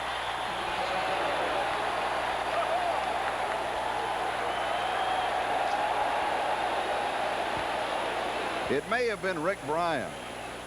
Well, it was a whole host of people, and Houston did a good job of being disciplined in that situation, letting them jump off sides. It's going to be very close in the measurement. Offside, 99 defense, 5 yards, first down. As you saw downfield, Duncan didn't make a sure catch. You know, he short-armed it a little bit. Here we see him jump off sides. Bryan, Bruce, Green, take your pick. They're all off sides. Here we get a chance to see Warren Moon knows that he's got a free play, and he fires it right in there. But you see right there, he knows he's going to get hit, and he kind of short arms a little bit, and the ball comes out. Warren Moon is a savvy veteran, and I know that the crowd and everything else may not be bothering him, but his confidence has to be sapped not only by the fact that he's down by 27 points, but his receivers have been less than sure-handed in the first half. Houston first down at their own 46.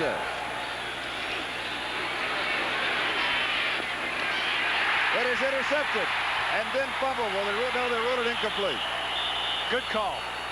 That's a good call. Gibbons, the intended receiver. Brian Jordan almost had it. Once again, double coverage in that situation. Warren Moon didn't see Jordan. He threw it right into his arms. Mixing up their coverages in the secondary, and Warren Moon looks left, then comes back to the right. Right here, you'll see a bracket coverage, and you'll see that Jordan's running underneath.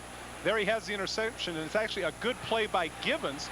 Receiver turned defensive back to strip him of the ball, or else it's Atlanta's going the other way. Here you see Moon looking, and he knows right when he threw it that he's a little bit disappointed because he threw it right into the arms of Jordan. He was lucky to get that one back. 2nd and 10. Again, Atlanta leads 27-0. Charlie, they're going to look at this one on the instant replay, but I think it's pretty clear that he didn't have possession of it. Give Gibbons credit. A lot of times receivers won't do that. Receivers will just try to make the tackle and pull the guy down, but Gibbons knew that if he could strip him of the ball, as he does in this situation, right to Jordan. Look at Gibbons going over the top, taking the ball away from him. Right there, Jordan doesn't have it. He doesn't have possession of it. A good job by Ernest Gibbons. Down 27-0. You need any little play that can help you. All right, let's review that again, because it is possession and 2 feet on the ground. Now he has both feet on the ground. He has his hands on the ball, and then does the ball come loose after he goes down? But the minute he touches the ball, Gibbons goes over and gets a piece of his arm and strips him of it. You'll see right here, he makes the catch right here, but right there, Gibbons touches it. Now there's one step. Now watch the ball starting to come out. Right now it's starting to come out, and that's the 2nd step. Okay. Great job by Gibbons. It was a good call. It's an incomplete pass.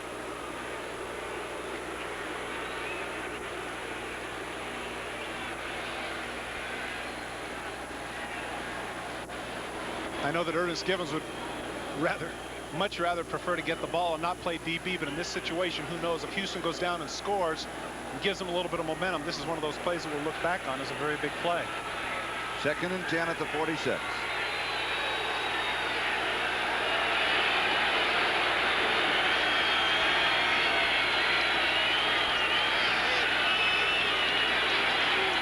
Atlanta's offsides, and the pass is incomplete. Drew Hill, the intended receiver. Well, that's in effect going to be a free play for Houston again. And I don't mean to keep harping on the receivers for Houston. But again, that appeared to be a catchable ball for Drew Hill. And Warren Moon needs some help out there. When you're down in this situation, you got to have as much help as you can. If he's going to continue to throw, these guys have to come up with a ball for him. Maybe that's the old receiver in me, Charlie. I shouldn't be so picky, right? And it's on Marcus Cotton, and the ball will go to the Atlanta 49. Well, the pass defenders are so excited now because they're getting a free rein. You'll see that Marcus Cotton gets a chance here to run unmolested. But as long as those situations keep presenting themselves, they're going to have some offsides penalties. But those are aggressive penalties, and Glanville's not going to complain about that. 2nd and 5. 4:57 time remaining. We're in the first half.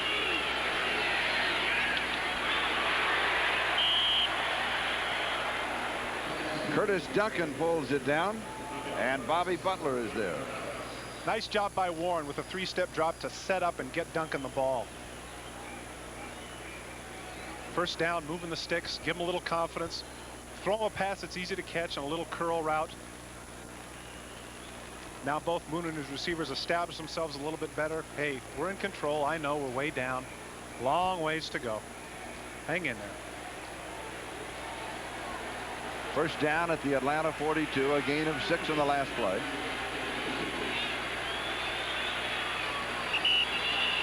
And Warren Moon wants a timeout. The score, Atlanta 27 and Houston nothing. Everett. Moon. All are armed and dangerous. Who is the NFL's top gun? The Isuzu quarterback challenge settles the score. 4 minutes and 12 seconds left in a hot, muggy Sunday afternoon, second quarter. And a ball game that you could really color black, because black is back in Atlanta. The Falcons lead it 27-0. They can do no wrong so far. Black wave defense, right, Charlie? Yes, and it has proven itself. Led by Andre Bruce. Got to be player of the week already. Throwback screen right side. Givens, and he is brought down by Scott Case. Check the 10-minute ticker. Pittsburgh by 3, Denver by 6, Jets by 4, Buffalo by 13, New England in front, San Diego by 7, and here Atlanta by 27. 27-0. NFL Live, of course, have all the highlights and scores from around the National Football League. Be sure to be with us at halftime. 2nd and 7. Pass is complete. Givens slips the tackle, and the second man gets him. So Houston putting together a drive that started back in their own territory. Scott Case missed the tackle. Bobby Butler made it. Reverse it. Butler missed it, and Scott made it.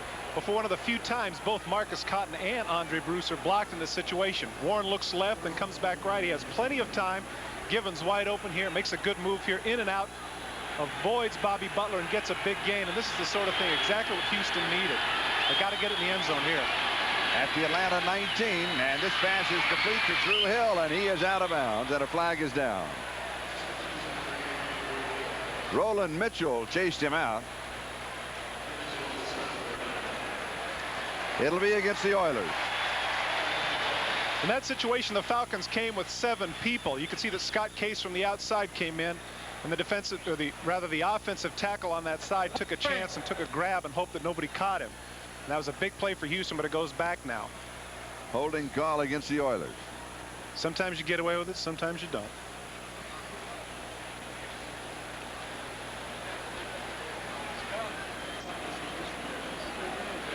The ball at the 29-yard line. 1st and 20.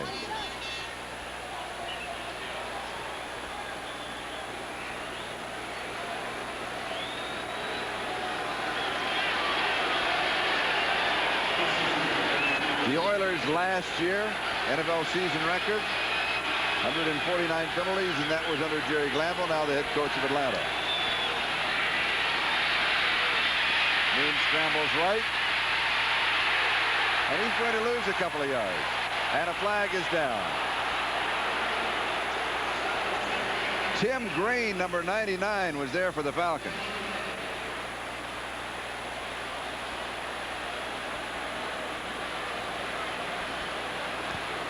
Personal foul, late hit 76. Personal foul against Atlanta, and I want to take a look at that.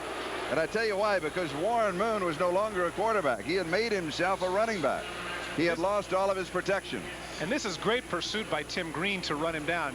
He comes in on the one side and he's rushing him. And Warren Moon sits there. He's got plenty of time, but he can't find anybody. Great coverage in the secondary by the Falcons. Here he cuts back, and there's Tim Green to greet him. But what happens right here is you'll see. Oh, there it is. There it is right there. Yeah. Well, they call it on Mike Gann. He got there too late. Good call.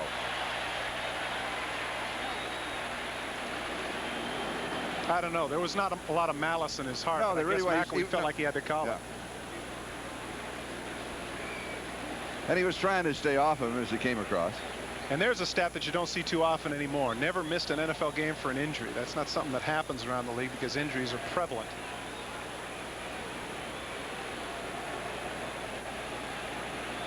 He's probably got the nickname Iron Horse or something like that. Meanwhile, Andre Bruce comes back into the ball game, number 93. I can't imagine at this point it's too subtle, do you? No, but he was out. The stadium microphone is inoperable. It's intermittently inoperable.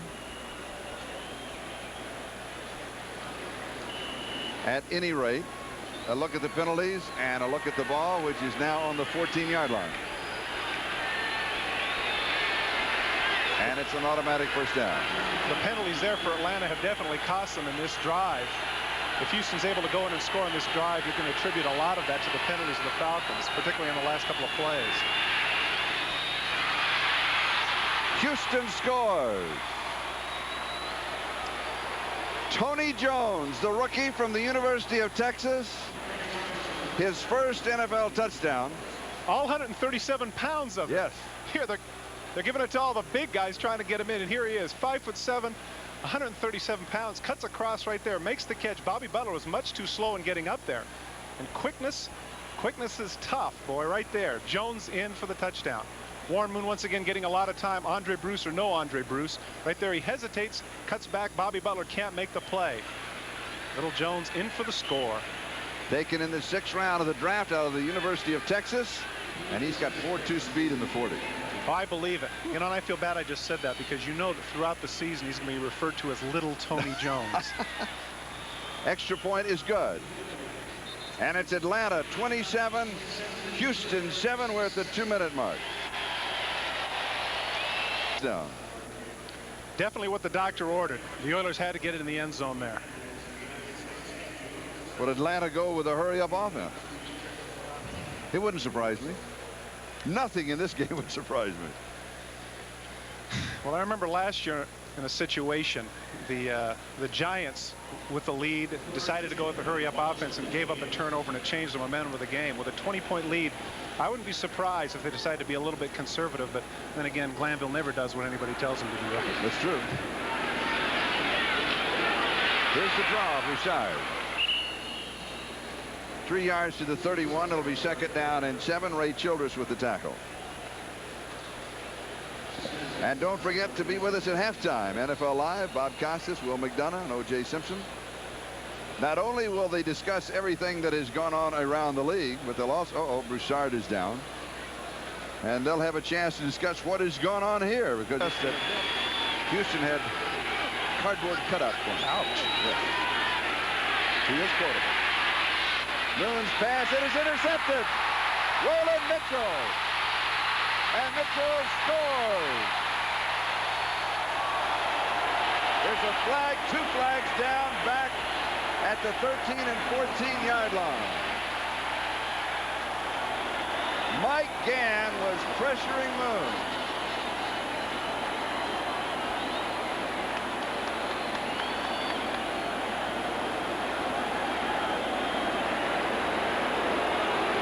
Holding on the run back, number 25. It is holding against Atlanta.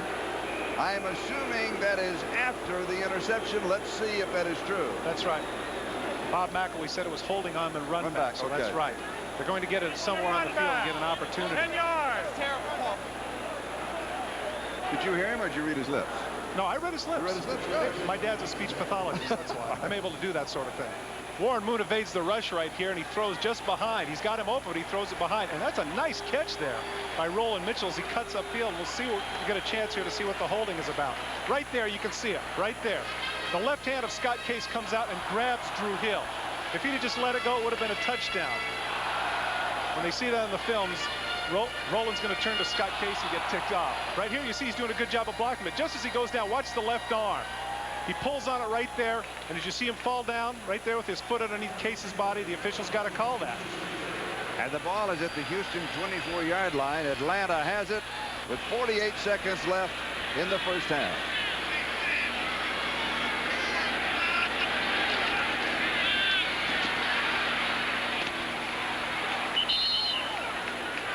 He caught it. No, he didn't catch it. He short-hopped it. Well, the near official, and that was the line judge, Bill Reynolds, moved over to say yes, and then the official from across said no, that it took a bounce. You'll get a chance to see that the ball will actually hit the ground here. Yep. Good call by the official. He one-hopped it. If he's a shortstop, good play. Wide receiver, no count. 2nd and 10 at the 24. 40 seconds left. First half. 27-7 Atlanta.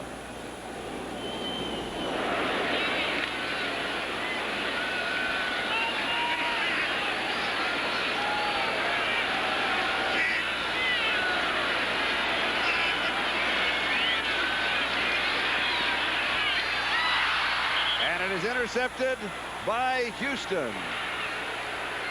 And it is Chris Dishman with the interception.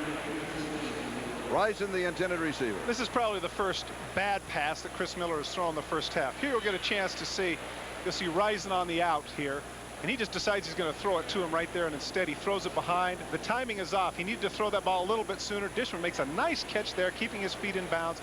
A huge play for the Houston Oilers. Saves at least 3. And Houston has the ball at their own 18, first down. Now with 35 seconds left in the first half. He's a little bit disappointed. He knows that that was his fault, that he didn't get the ball to him a little bit sooner, even though Dishman did a good job of covering him. Had he thrown a little sooner, Dishman probably could have only batted it down. And just see right there, this is not a frequent occurrence. I mean, the lowest interception rate in the league last year. He's from Sheldon High School, Eugene, Oregon. All right. Yes. I know that high school. Yeah, I went there. You went there, yes. Yeah, they produce some real studs up there in Eugene, Oregon. The Sheldon Irish. 7 in the secondary for Atlanta. And here's the draw. Lorenzo White. It's going to be good for about 5 yards. Jesse Tuggle with the tackle. Mark it at the 23, and it's 2nd and 5. Houston's content to run out the clock, and after those last 2 interceptions, I think that's wise.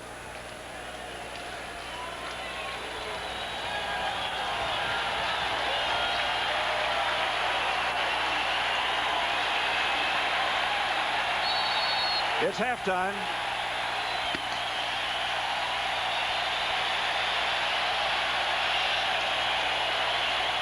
In an extremely long first half, completely dominated by the Atlanta Falcons. Well, it's a situation here where Houston has to regroup both from the offensive line and defensively. The Falcons don't want to change a thing. They've got them disrupted. Halftime, Atlanta 27, Houston 7. NFL Live halftime activities continues after the halftime statistics. Turnovers 5 and 2. Are the big numbers, along with 27-7 Atlanta.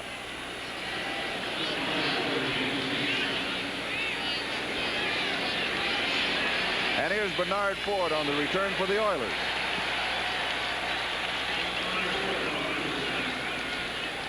Darian Connor is the man who cut him down. Second-round pick out of Jackson State. They're really high on him, but right now the linebackers they got in there, Cotton and Bruce, are doing the job. So Houston will start the third quarter with a first down at their own 18-yard line. And showing some signs of offensive life in the second half of the second quarter. Well, if you notice on the time of possession, it narrowed to 16 minutes to 13. A lot of that had to do with the fact that that long drive that got them in the end zone. But still, they have a long ways to go. 3 touchdowns to make up. 12-yard return by Bernard Ford. And Warren Moon really taking a beating in the first half. Houston opens on the ground. Lorenzo White, he may lose a yard. John Rady out of Boise State makes the tackle. We didn't call his name too much in the first half, but they're so preoccupied with everybody else. Here Rady shoots the gap and makes a great play here on Lorenzo White. Gee, what do you know? Andre Bruce again. He's got to be the NFL player of the week. He has to be the defensive player of the week. I was going to say, if they had the Pro Bowl votes, you'd have to like his chances right now after the first week, huh? If it was a college game, you'd like his chances for the Heisman. No. Ty Detmer's for that. Ty Detmer. Oh, Ty what a Detmer. game he had last night. There he comes. Screen right side. And White is pulled out of bounds by Toria. You know, Charlie, a lot of situations when the Andre Bruces and the Marcus Cottons keep blitzing, you got to wonder if the other people have to make up for the slack that they're going to cause by coming, you know, all by themselves and not going into their pass defense. Here you get a chance to see that the pursuit of the Falcons is something that for some reason the Oilers can't seem to overcome. They're flying around out there, and their defensive coordinator Doug Shively has to be happy about that. Third down and 3 at the 25.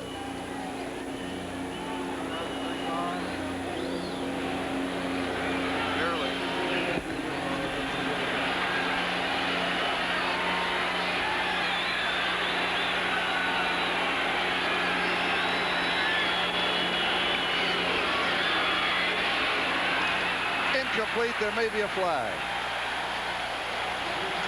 Roland Mitchell, I think he bumped him before the ball got there. There is no flag. I think you're probably right.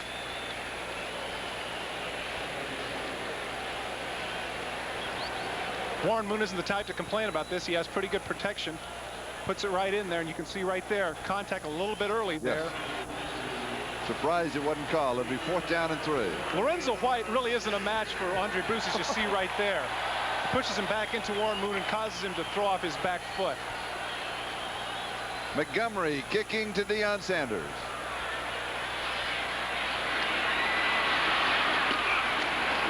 A couple of good moves. The flag is down.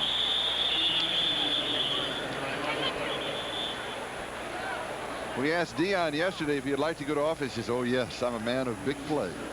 Well, somebody that has that kind of ability to play two sports, you got to figure he can catch the ball. If it gets to the point, you know, Charlie, where he is one of the great cornerbacks in the game, what they're going to do is they'll just throw to the other side. Illegal block in the back, number 30. Eugene Seal down on the coverage. 49 yards on the punt. The penalty goes against the Falcons. Limping a little bit, but I guess he'll be okay. Look at that gold hanging out. Holy cow. Is that legal? I know in the NBA it isn't. Maybe in the NFL they figure it's okay inside the pads. Maybe it's a good luck charm. That was nice of you to lend him your bandana, though. Well, I knew he needed help. Yeah. Steve Broussard, who you saw coming limping out in the first half, is okay. He's back in at the start of the second half. I don't think you ought to wear gold in a football game. I think you're right. You can hurt yourself. If it comes, it could hit somebody in the eye and hurt them. You're absolutely right. Do it. Sterling silver, maybe. But, platinum is all right. Platinum's all right. Atlanta from their own 23, first down. Some of you say, platinum, are you sure? Right. The results of the U.S. Open. The kid did it. The youngest in the history in straight sets. Oh, impressive. Also impressive, he went to Stanford. Oh, come on. Why did you have to plug Well, my son went to Stanford. Did I plug Ty Detmer? No, but you plugged your home high school. Did I plug the fact that they beat the #1 team yesterday? Yeah, but you were ready to do it. You were ready to do it, and I beat you to the punch. I wonder how many aces Sampras had in that. What a serve. What, 130 miles an hour? 130. Oh. About the same as my 40. Ooh, yes. Quick. Congratulations.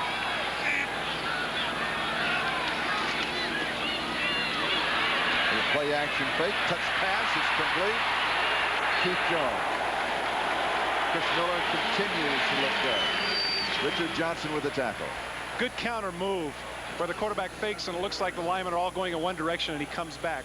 Here you'll see the running back come underneath right now. See, there's Jones letting the flow go past him and he's all by himself. Nice touch pass by Chris Miller. Jones cuts it upfield and runs over Johnson for some Johnson for some additional yardage. Good play. Hadn't shown it in the first half. Give credit to the Falcons for not being predictable.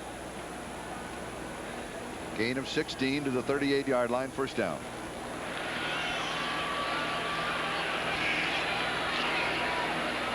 Play action fake again.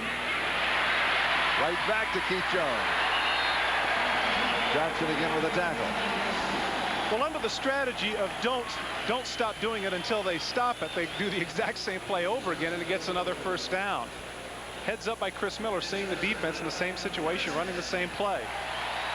And a gain of 13. Will you do it again? I don't think so. You know what they say. Fool me once, shame on you. Fool me twice, shame on me. Third time is, I don't even know. I was going to say, I was wondering what you were going with that. First down at the Houston 49. Atlanta 27, Houston 7. 11-17 time remaining third quarter. Play action right side. And I believe a bootleg all the way. Yeah, you know what? I think you're right. Now let's check in with the Hertz 10-minute ticker. Cleveland on top of Pittsburgh. Raiders now by 1 over Denver in a close one. Jets by 7. Buffalo by 6. New England by 4. San Diego by 7. So they're all close except Atlanta 27 and Houston 7 here at Atlanta Fulton County Stadium. Yeah, we should also mention that, you know, there are 2 other games throughout the NFL, Charlie, where coaches are coming back to their old clubs. In the case of the Redskins and the Cardinals, it didn't go so well for Joe Bugle, but right now it looks pretty good for Kozlik. Yes, he does. They're ahead of the Cincinnati Bengals at this point. Chris Miller does not like what he sees, and he takes a timeout. With the score, Atlanta 27, Houston 7, and 10-27 left in the third. Coke. You'll drink it just for the taste of it. Atlanta 27, Houston 7. And Chris Miller changing his drop this year. He has been able to go a 3-step drop and a 5-step drop and a 7-step drop. And he said what it does, it forces the defensive linemen to lift their heads and find out where I am. Gives me some more time, and he really likes it. And he is on target again. Andre Rison. Charlie, you're exactly right. Last year when he was the quarterback, he had a standard 7-step drop, and defensive linemen were just teeing off on him at will. Now, with the changes in the drop and the opportunity to move in and out, he's doing exactly what it is he wants to do, and in this case, doing it with his favorite receiver. Rolls left, comes back right, gets it to Rison out in the flat, who makes a nice move, gets by Steve Brown, cuts up for the extra yardage. Here's Rison in motion. He waits for the 2 receivers to get ahead of him, makes the move. It's an option move right there where he can go in or out. In this case, he goes out because there's nobody in the flat. Gets by Steve Brown. It takes 3-4 Oilers to get him down. And a first down at the Houston 31.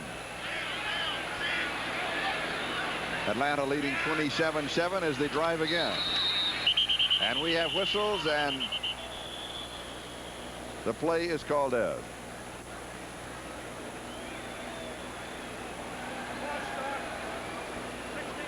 We have illegal procedure against the Falcons. And Todd will read the lips of the referee, Bob McElwee. No, we got a shot of Dion limping, so you do not get an opportunity to read his lips. But we will have that for you later in the game. Well, I'm no physical therapist, but let me read his legs. He's in a little bit of pain. How about that?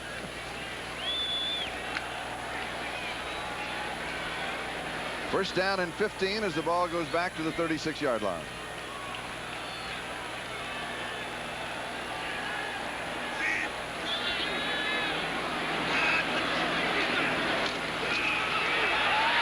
The sprint draw, and it is Broussard who sprints. That was first and 15. He does not pick up the first down, but he comes within about 3 steps. You know, it's interesting that first and long or second and long, one of the more common things that you want to call is the draw or screen. Here he pulls out, and of course they're in a pass rushing mode, and there's a big hole there. Nice block on Johnny Means, and he cuts to the left. Good job downfield blocking by the wide receivers as Johnson forces him out of bounds, but not before he gained 10. Yeah, they had him out at the 26. Okay, 10 yards then. 2nd and 5. I thought he picked up a little more, but he didn't.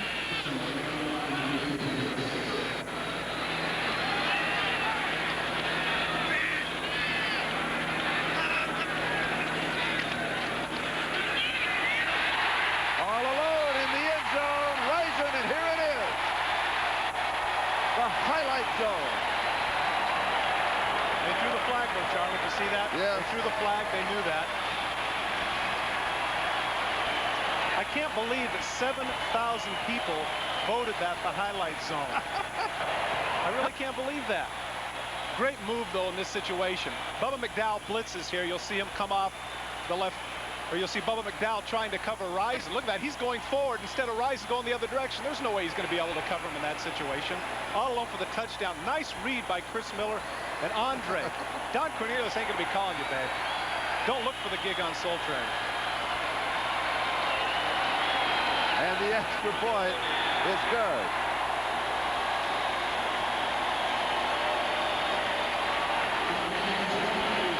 (34-7). The celebration continues.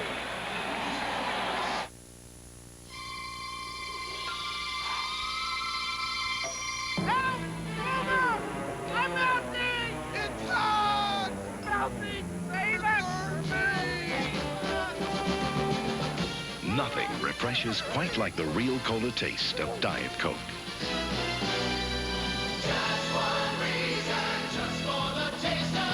With 100% NutraSweet. Hey, where's Boomer? Guys! Why don't we have as much quiet here as we had on the greens? Okay. Come on, Duval, and they have no reaction. No, the way you whatsoever. shoot these ducks are gonna have to wear helmets. No, you just need happiness to enjoy life. Very deep, Darnell. You need Very love. deep. Levi's 100% cotton Dockers. If they're not Dockers, they're just pants. I look like my mom, but I act like my dad. Which is... Well, be careful. I feel bad for your mom. To introduce Isuzu's new Rodeo, we placed it and Toyota's 4Runner in this campground to see which is better for family fun. Sure, the Rodeo has more horsepower and rear anti-locking brakes, but another key difference is that only the Rodeo seats 6. So, combined with its price, thousands less than 4Runner, we see that only in a rodeo, no one gets stung. The new Isuzu Rodeo, at just $12,499, there's no comparison. L.A. Seattle. The Silver and Black Attack. And the School of Hard Knocks. The Raiders battle the Seahawks. Next Sunday. We are back with 8:22 left in the third. 26-yard touchdown pass to Andre Rison. And because the flag, the kickoff from the 30-yard line. And here is the return of the Houston Oilers.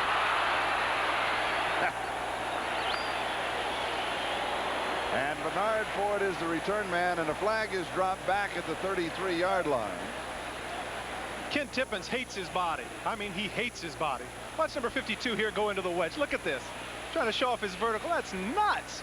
But, of course, I'll tell you right now that when they get into the film room, everybody goes, ooh, way to give it up.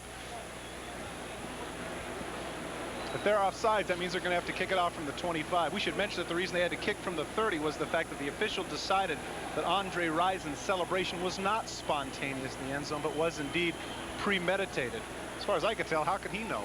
Well, it's hard to be spontaneous when they hold a contest in town. As you said, they had 7,000 replies to the contest to name his touchdown dance, and they named it the highlight zone. And so I do think that he had at least considered it prior to scoring. Exactly, and I'm sure the referees read the paper and are cognizant of that. Atlanta offsides on the kickoff, and it is refused by Houston.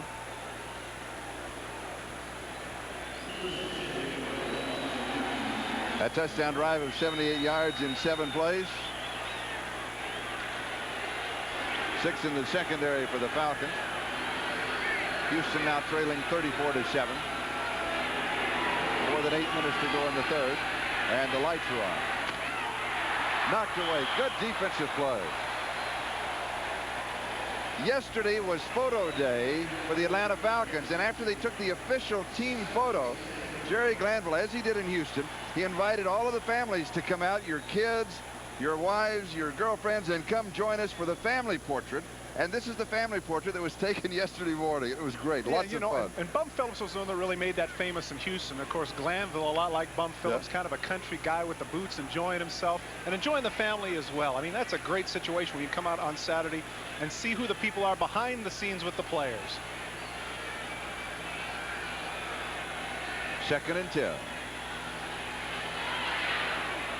Moon's pass is complete. Tony Jones, who has scored the only touchdown. Bobby Butler had the coverage. Let's check out the 10-minute ticker. Cleveland leading. Raiders in front, 14-6. Jets by 10. Buffalo by 6. New England by 4. Good ball game. San Diego still by 7. And here it is Atlanta 34 and Houston 7.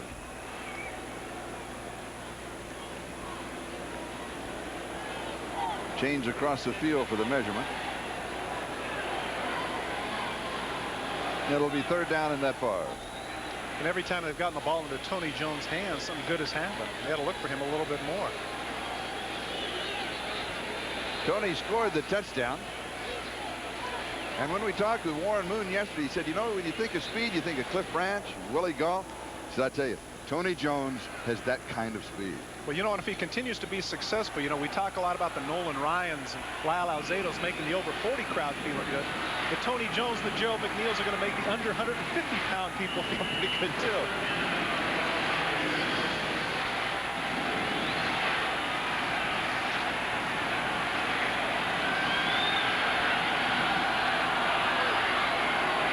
Quarterback sneak for the 1st down, and Warren Moon has it. He's out to about the 39, maybe the 38-yard line.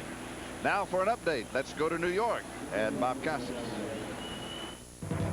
All right, Charlie, in L.A., the Raider defense put 2 touchdowns on the board in the 3rd quarter. First, Elway was intercepted by Jerry Robinson, who brought it back for a score. Here, Vance Johnson fumbles after the catch.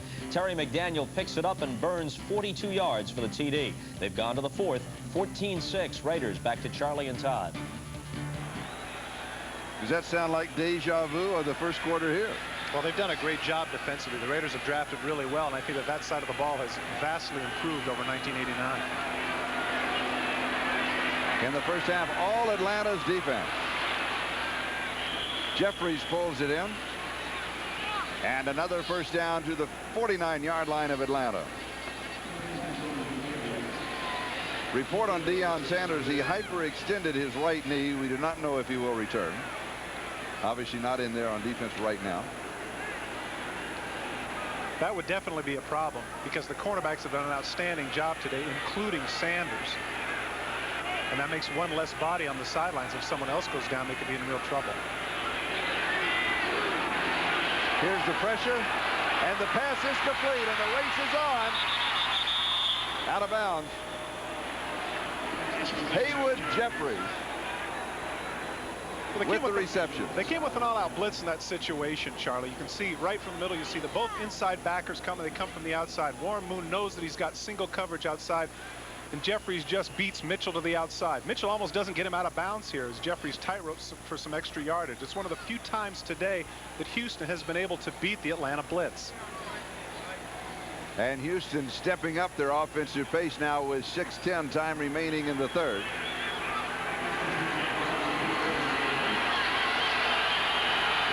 First down at the 14-yard line.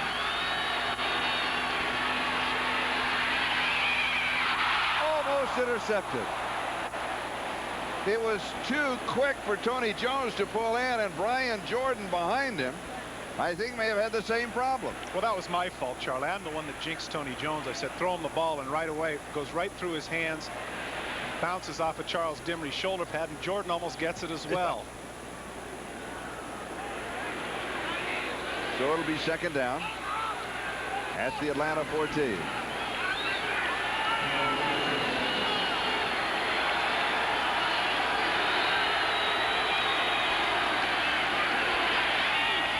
Incomplete.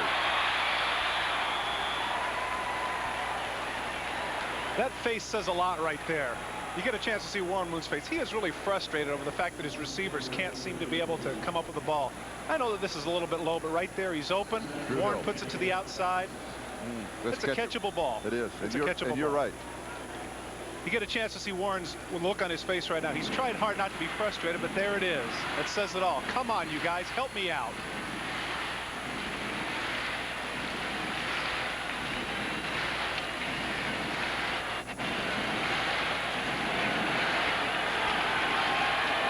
John Maggs has a foot injury. Dave Finnison is out with cramp. A makeshift line. We have some movement before the snap. And the flags are down. And meanwhile, Tim Green is conversating. Start. With Warren Moon. Conversating? It's a new word. Is that really a word? Yes. I mean, we can do that on the air. We can coin words. Yes. That's great. Here's the conversation.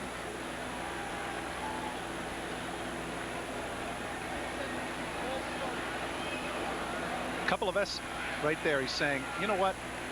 It's been a long day for me. A long day for me. Don't compound it, please. Well, that's what he was thinking anyway. 3rd down and 15. David Williams is now in for Don Maggs at the left tackle spot. And that could be interesting because that's where Andre Bruce is. He could take advantage of somebody who's newly in the game.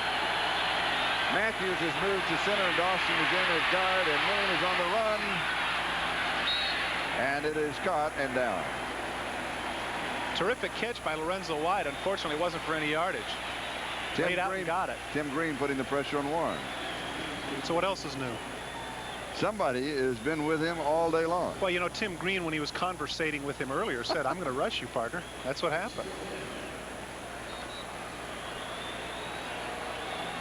4th and 15. This has to say something about the tide of the game right here, Charlie. You've got 4th and 15 on the 19-yard line, and you're going for it. Yes. They're saying right now, hey, a field goal, it just isn't going to do it. And a lot of that has to do with the new rules with regards to time. That has something to do with it. We'll explain that a little bit later.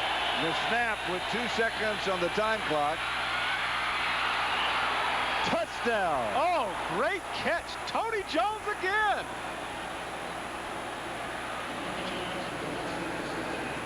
What a catch by Tony Jones. He shows some vertical for a little bit, 5'7". Boy, that's all right. Here he knows right here, hey, it's 4th and 15. I'm going to throw it up and hope for the best. But you'd usually pick Haywood Jeffries, your 6'2" guy, to leap. Right there he goes up. He bobbles it. Does his feet come down? Do his feet come down? They do. And he's got a hold of it right on his right hip. You can see he's struggling with it right there near the end, and they could have called that incomplete. But he gave him the benefit of the doubt. Warren Moon checking it out. What's the call? He's waiting. He claps. Yes. Touchdown. A little satisfaction. Moon to Jones, 19 yards, and here's the extra point. Well, I didn't jinx him after all. Not at all. All right.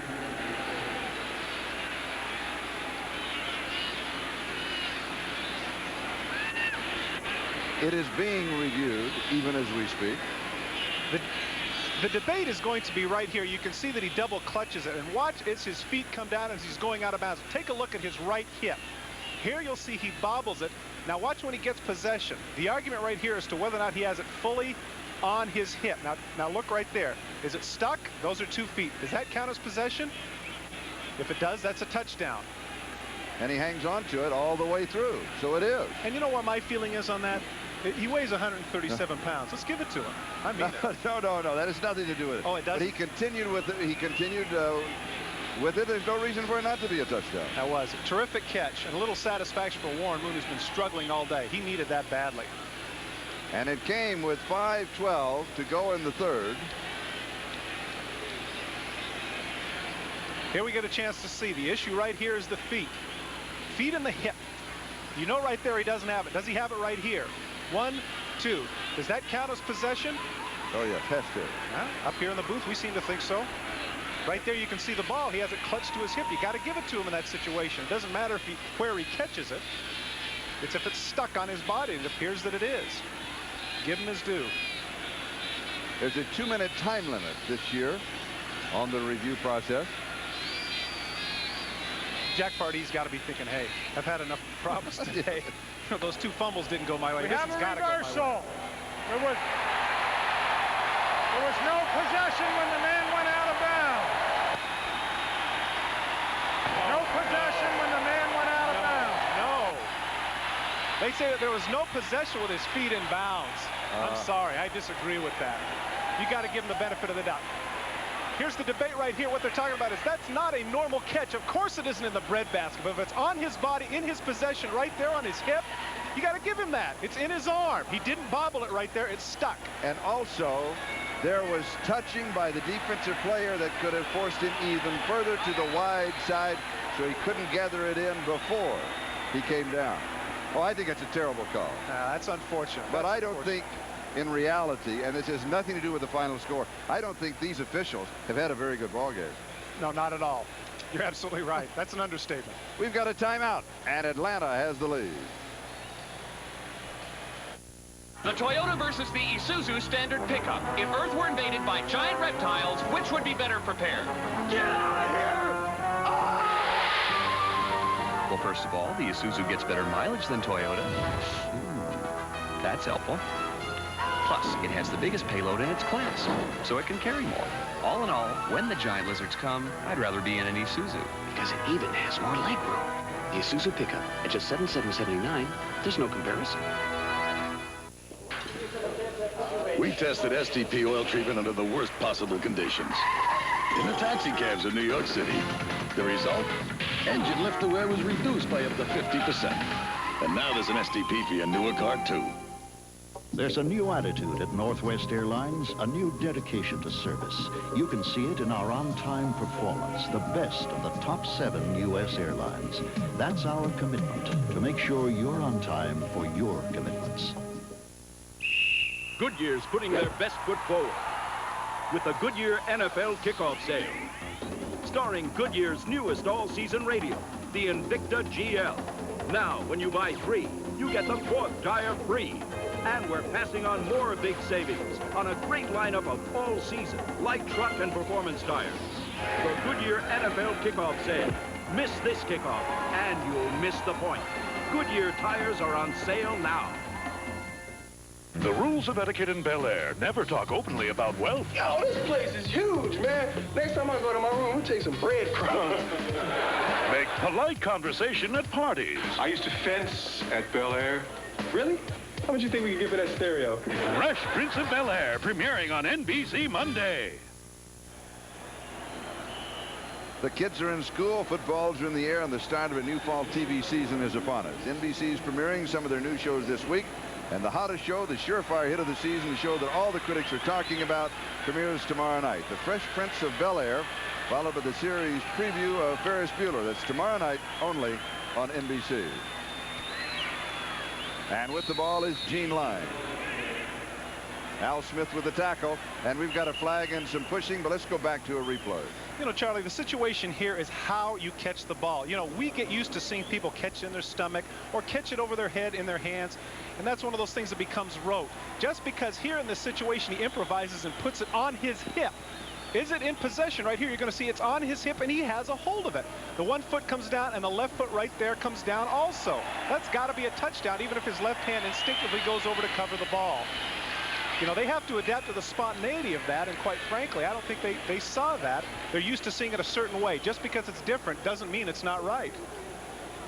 Meanwhile, that flag was against the Houston Oilers, and the ball has now been moved to the 37-yard line. And Atlanta has a first down. Chris Miller has completed 15 of 21 for 191 yards. 1 touchdown and 1 interception. And he throws while being in the grasp of a defender. And it is incomplete. It'll be second down. Let's check the ticker.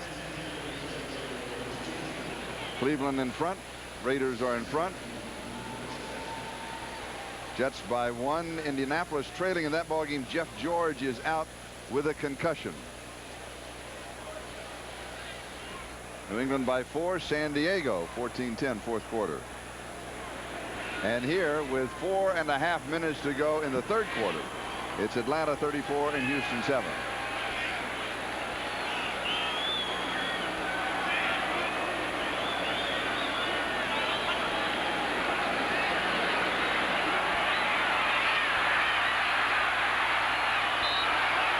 They can drop a flag there, and they should. And there is that a flag finally? Did I finally see one? That's a flag. You know, Yeah. they got to throw the flag there, but that's They have frustration on the part of Yeah, but Smith. it's a rule book call. You got to do it. Yeah, I agree. But I mean, that's frustration on the part of Doug Smith. You know, he's got a situation here where he's tired of pass rushing. You know, it's late in the game. You know, it's been a long, humid, hot day. He Personal decides to foul, take it out on the unnecessary quarterback because roughness he can't catch it. defense. There's no excuse First for that. down. It's disappointing. Riding the flags of the officials, the Atlanta Falcons have now moved to the Houston 41-yard line. That was Johnny Meads that came in and fell on him. Here he comes. Oh, I'm sorry. I thought it was. Oh, there's Doug Smith going over the top. Over the top. Yeah. Yeah. You've got to. Yeah, we've got to call that. Almost going in head first. My mistake. Great reception. Michael Haynes pulls it in. When we asked Michael about the offense that the Atlanta Falcons are running, he said it's a receiver's dream. Well, you know, it's got to be a long day for somebody like Johnny Meads. Here he's been in every single play on a very hot day in a situation where they're trying to stretch the defense. Here as a linebacker, he plays more as a defensive back where he has to rush back into coverage, sometimes blitz, sometimes support the run. He makes a nice tackle here, but it's after the first down. First down at the Houston 28-yard line. 3.5 minutes to go in the third.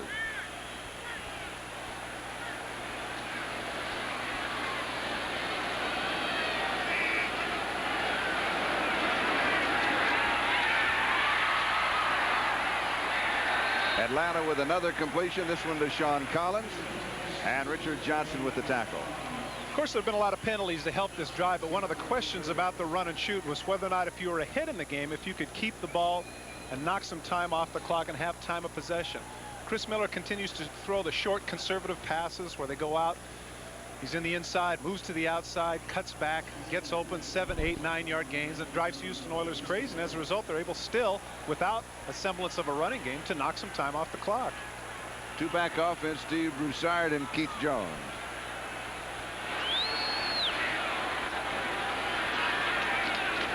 And here's Broussard.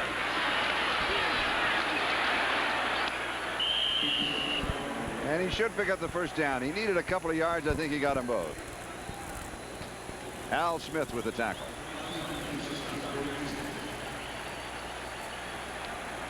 Here we get a chance to see Jones lead him to the outside. He stutters a little bit inside, and as a result, it slows him down. But he does get just enough for the first down. There's that low center of gravity, and one of the advantages also to that, as I mentioned earlier, is he's not going to get injured as often because those big, thick legs are going to be more protected against injury. A first down at the 16-yard line, just outside the 16, actually just inside the 17.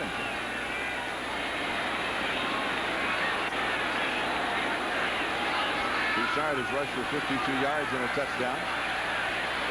Miller with lots of time has a man open, and he underthrows him at the 5, but he still scoops it up, and it's Floyd Dixon. It's a great improvisational play by Miller, and the protection breaks down and weaves around a little bit. Dixon was supposed to go out to the flat, and he waves him to cut up field. There's a nice touch by Miller to get him the ball, and Dixon is able to reach down underneath and make the catch inside the 5. Here we get a chance to see it. The play is obviously designed to go to the other side. He pumps.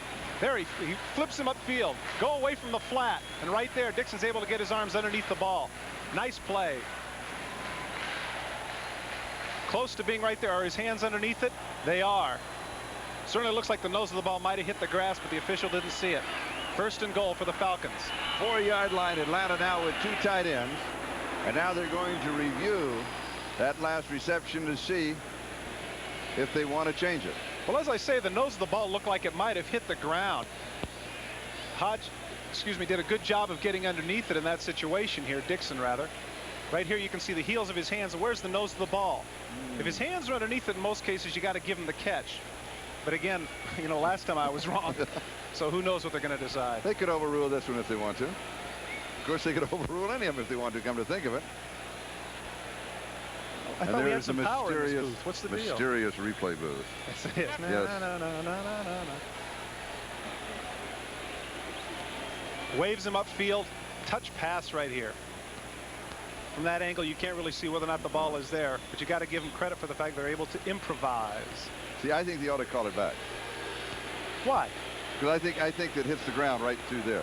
See, right? Well, his hands are underneath there. it. I know, you're right. See? Right there. Well, there's the nose of the ball, and there's the grass. So you're right.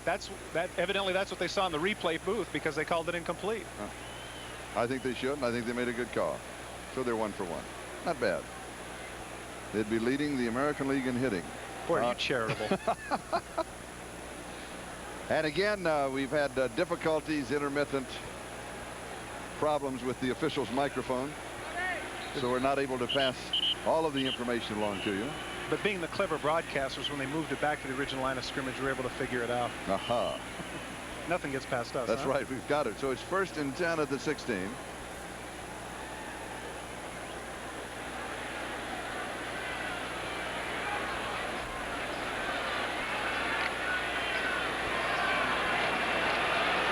One of the interesting things that the Falcons were going to do, they have about 4 dummy people on the sideline signaling the signals in because Houston would be able to read them and pick them up because they had that same system last year. Broussard, and he's going to lose a couple.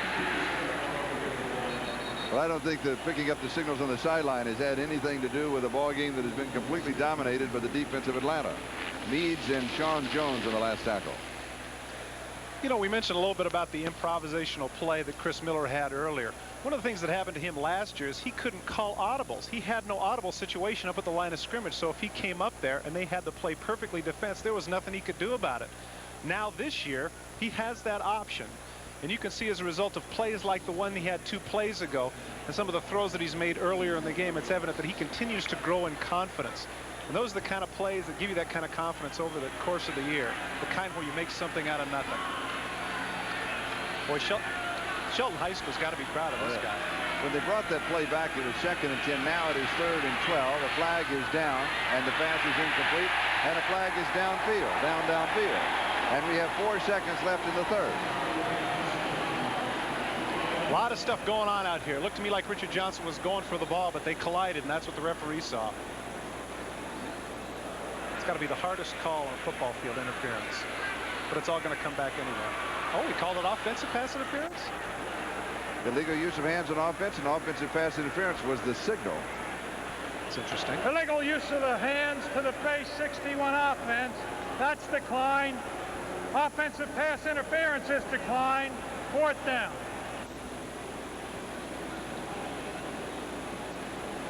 According to the signals, they had offensive pass interference and they had illegal use of the hands on offense, and they refused them both. And so the down does not go over. It becomes 4th down. I realize that this is a long shot, but maybe they should have taken one of the penalties if for no other reason than to try to push them out of field goal range. Because now, if he kicks the field goal, that's 30 points to make up. As it is, if they could have missed it, then 4 touchdowns still puts them back in the game. I know it's a long shot, but that's certainly something to think about. I agree with you. No, 36 yards on the field goal attempt.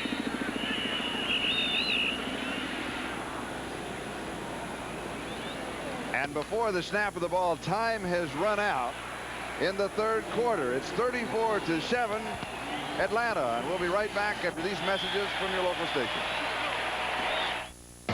For the first time, you'll follow one crime from the streets through the courts. Order. Answer my question. A special preview of Law and Order on NBC Thursday. This coat is the hottest thing around. Well, I mean, I figure if the girls like it, I do. I like big coats. With our low everyday prices, don't wait for a sale to get a great coat. Just take a new look at Walmart.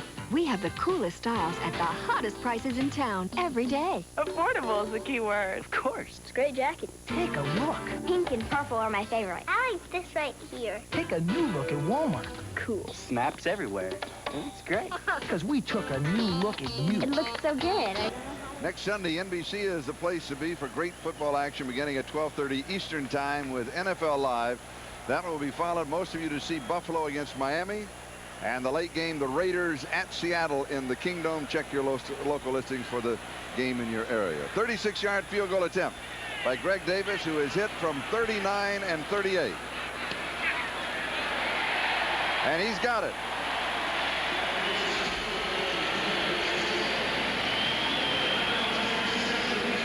And the Atlanta Falcons lead by 30 as we open the doors on the 4th quarter.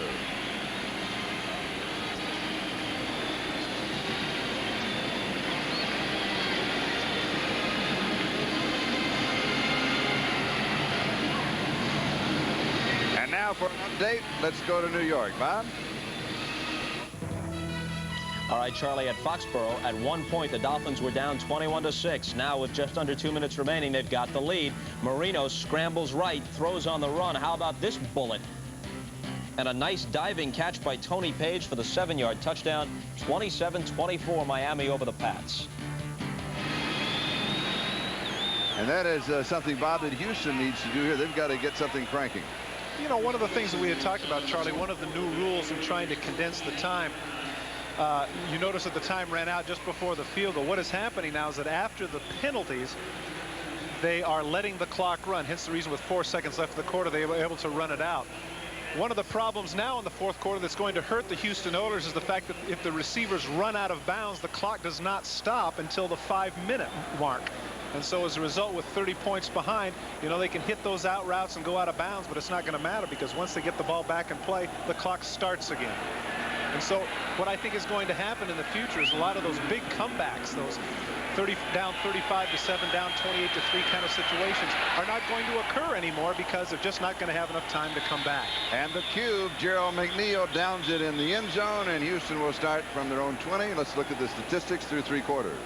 Well, yards rushing seems to be an issue. Here in the second half, the Falcons have been able to take some time off the clock by giving Broussard the ball. But, of course, once again, the key statistic here is the turnovers. 5 turnovers have led to the points for the Falcons, and they've been able to maintain that edge. The penalties that they have, 11 for 90, are not the result of the usual Glanville penalties, but, in fact, aggressive offsides, holdings, things of that nature.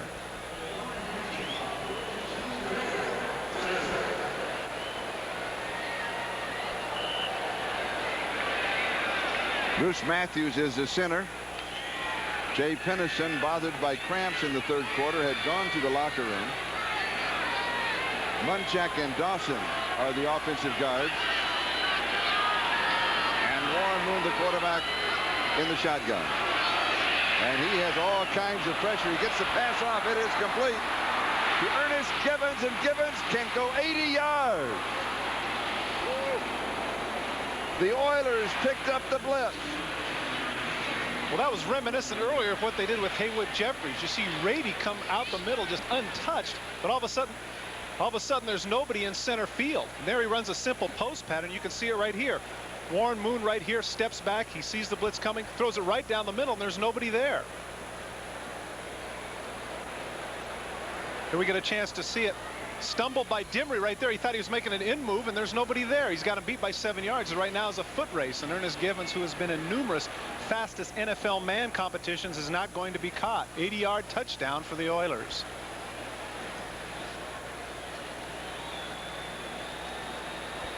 "17 seconds on the clock from the time that Greg Davis hit the field goal to the time that Givens crossed the goal line. 14:39 remaining in the fourth. 37-13 with the extra point to come.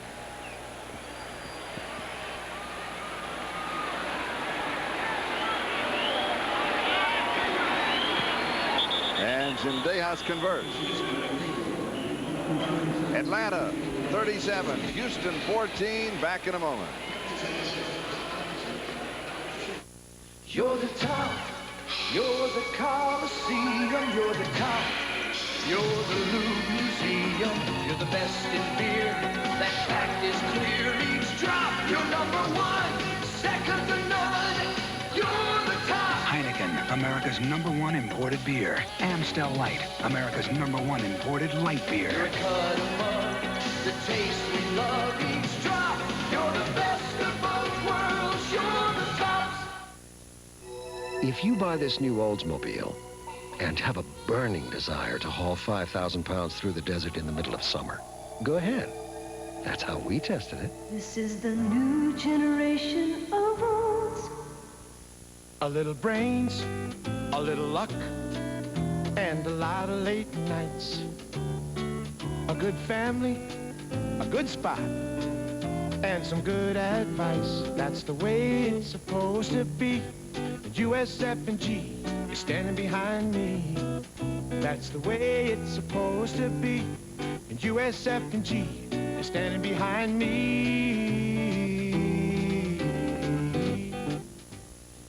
Okay, so what's new with the new generation of Oldsmobile?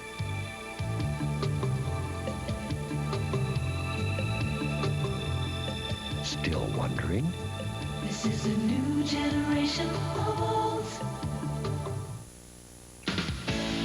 NBC Sports coverage of the National Football League is brought to you by the new generation of Oldsmobile. Step into the future now at your Oldsmobile dealer. By USF&G Insurance, protecting your business, home, auto, and life. USF&G, standing behind the USA. And by Levi's Dockers. If they're not Dockers, they're just pants. Hello again, everybody. Along with Todd Christensen, I'm Charlie Jones with 14:39 left to go here in Atlanta.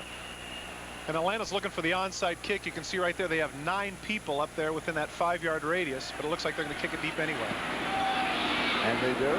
Keith Jones lets it go, and it goes through the end zone. So Atlanta will start from their own 20-yard line. Let's check out the ticker. Cleveland by 10 over Pittsburgh in the 4th. Raiders on top of Denver in the 4th. Cincinnati by 2 in the 4th, and Buffalo comfortably in front of the Colts in the 4th. Again, Jeff George out with a concussion in that ball game. Miami by 3. Bob Costas gave us that update a moment ago. And San Diego 14-10 over Dallas in the 4th. And here it is, Atlanta 37, Houston 14. An opportunity for you in case you joined us late. These are the finals of the early ball games today.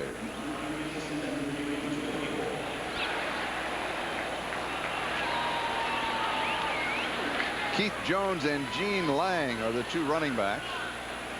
Chris Miller, the quarterback.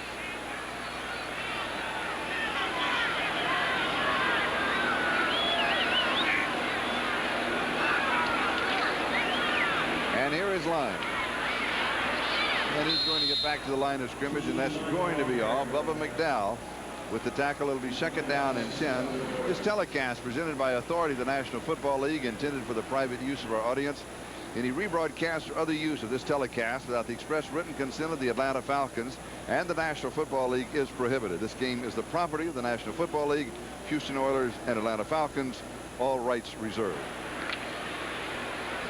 This game's definitely the property of the Atlanta Falcons. You called that one right. Oh, that is truth in broadcasting.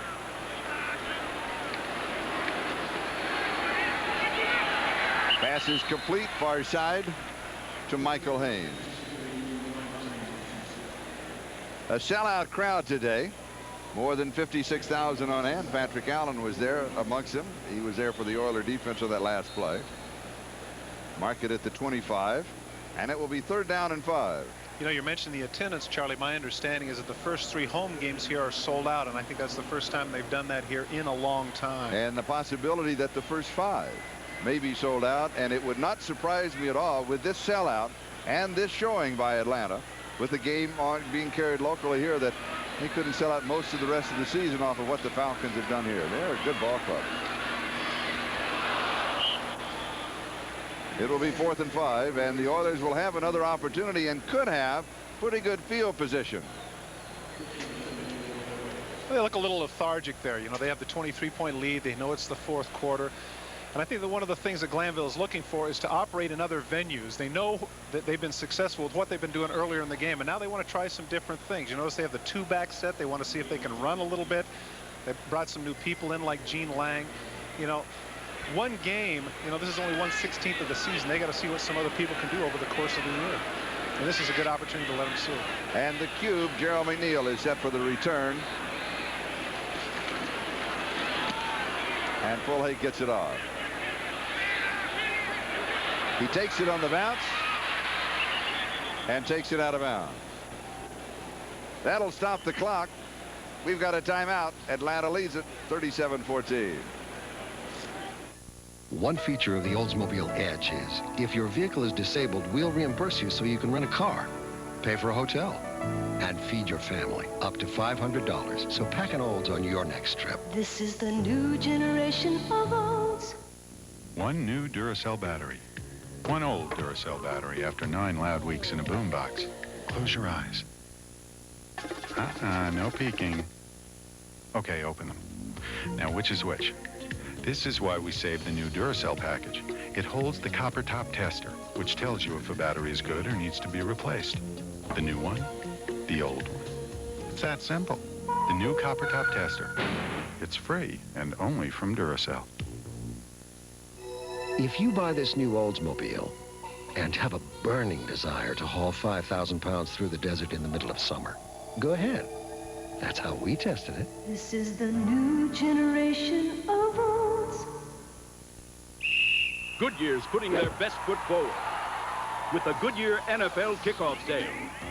Starring Goodyear's newest all-season radio, the Invicta GL. Now, when you buy 3, you get the 4th tire free. And we're passing on more big savings on a great lineup of all-season light truck and performance tires. The Goodyear NFL Kickoff Sale. Miss this kickoff, and you'll miss the point. Goodyear tires are on sale now. Monday, an NBC world premiere movie. She moved into his life and into his son's heart. She's different. She really likes me. But when their romance ends, can she leave the child she's come to love? Josh and I need each other. Why can't I come and live with you? Melissa Gilbert in a powerful story of sacrifice. It's all right to cry. Joshua's Heart on NBC Monday. Tonight, following this ballgame, NBC News presents a special, The Summit in Helsinki, followed by NBC's double feature night, Polly, and A Fight for Jenny, tonight only on NBC. 6 in the secondary for the Falcons. Houston with the first down at their own 38-yard line, trailing 37-14. Moon's pass is caught.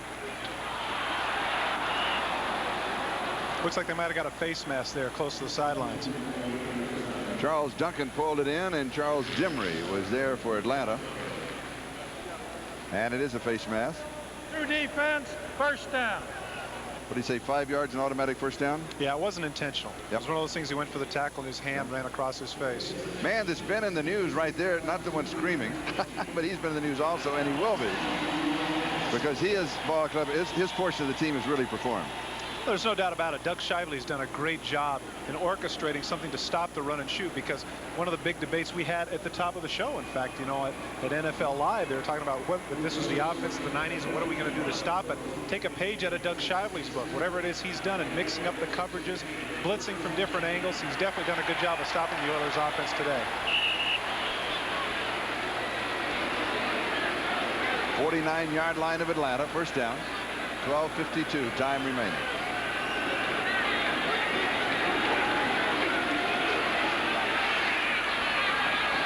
And it's caught far side, and it'll be another first down. Haywood Jeffries with the reception, and he was covered by Deion Sanders. So Deion's knee is okay. That's good to hear.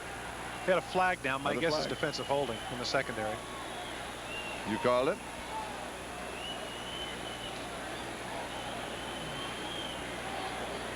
It wasn't on Deion. It was the other side of the field. I think Bobby Butler's the culprit. Holding. Behind the penalty. Yeah, it was 23. I read his lips, I promise. All right. It's refused. It'll be a first down at the 33-yard line. You know, 12:40 and running here. All of a sudden, this doesn't look so far-fetched. I mean, I'm not going to sit here and play Kreskin and guess that they can make a big comeback. But if they were to score before the 10-minute mark, we might have ourselves a football game.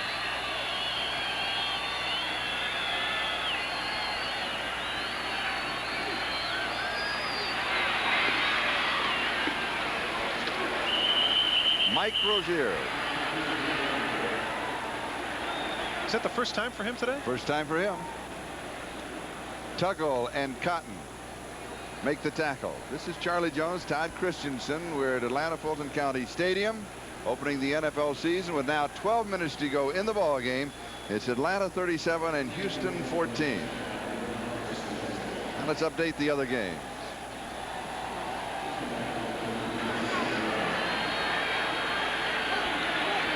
Second and 4 at the 27.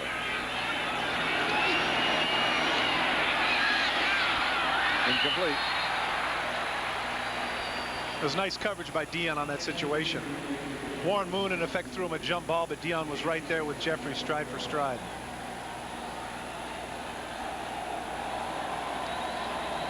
It's a timing situation where he wants him to turn around right here and jump, but right there, Deion stays right with him. Gets a left hand in there, and even though it looks like this might be a catchable ball, Deion does a good job of pushing him out of the way, making it incomplete.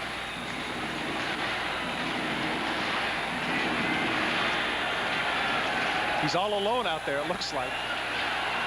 Lonely being a corner.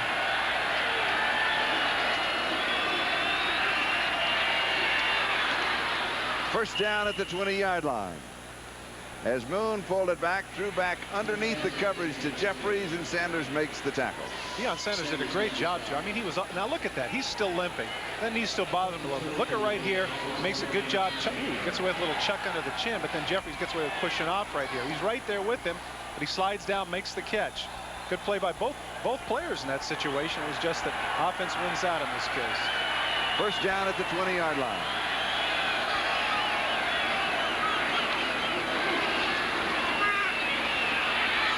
It is intercepted. A flag is down. Neon Deion with the interception, and he loses the ball. It is fumbled, stripped from him, but Atlanta recovers it. But don't forget, we've got a flag. Well, Scott Case was able to get it back, but they're going to call this on Deion Sanders. They say that he had contact before, and they're going to say that he pushed off on Jeffries. Warren Moon looked at the other side, then came back, and they're going to call Deion for pass interference. It was a bad throw by Warren because he had Jeffries for the touchdown, but he underthrew it a little bit. Did a good job looking right and coming back left, but for some reason he underthrew it. Pass interference. 21 defense. First down. Here we'll get a chance to see it. He tries to get an inside release, and Deion does a good job. Now right here you're going to see, look at that. He comes across. Oh boy, that is really ticky-tack there. He had his hands on his hips, and look at that. Jeffries is already screaming for it. He gets it. That's no harm, no foul. You can't call that. No, you can't call that. No. That's a bad call in that situation. You got to let it go. And the reason I say that isn't just because of the fact that it's a ticky-tack foul, but you know, over the course of the season, Charlie, with 4 wide receivers flying all over the place and so many balls being thrown, these games are not going to be as short as they think if they're going to call that sort of thing a penalty. It'll be first and goal to go at the 1-yard line. And now an official's timeout. Warren Moon has completed 19 of 36, 236 yards, 2 touchdowns, 1 interception, 2 sacks, 2 fumbles, and he was beat up in the first half by Andre Bruce. And this is the only formation right here that they have that they do not have a wide receiver in. They have a 3 tight end set, but in effect none of them are tight ends. In fact, they've got 2 tackles at the tight ends in this situation in their goal line offense. But it appeared that one of the tight ends, whoever it might have been Matthews in that case, moved. False start, 73 offense. I think he got excited. Maybe they thought they were going to throw him a pass. And it's a procedure penalty against the Oilers. And you're right, they don't have any tight ends in their ball club.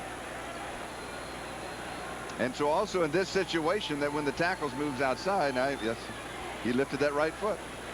But technically in that situation, he could have said he was getting himself set. I've seen a lot of players. That's right, because he is a tight end in that situation. Well, remember, also has to report, so it's not tackle to tackle. I know you haven't been around that long, Charlie, but you remember Bob the Boomer Brown of the Eagles used to do that all the time, pumping with his leg. And they never called it, but they called it on Williams in this case. Interesting, though. Doesn't that call go from tackle to tackle? I would think so, yes. And he's not a tackle. Well, but again, see, what does the official see? He sees number 73, assumes he's an interior lineman. He's going to throw the flag. Yes. Kind of like in the catch earlier of Tony Jones. So now, the official now has stopped the clock, and now he has started the clock. All of a sudden, the receivers come back out.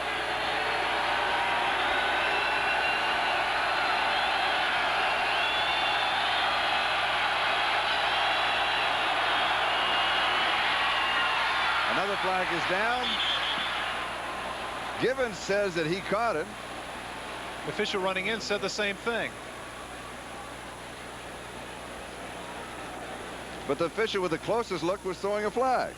Well, they're going to call in the secondary again. They're going to call some sort of interference. And I'm telling you, this has got to be the longest, you know. Holding defense. It's like the movie, the longest day for these. He got it.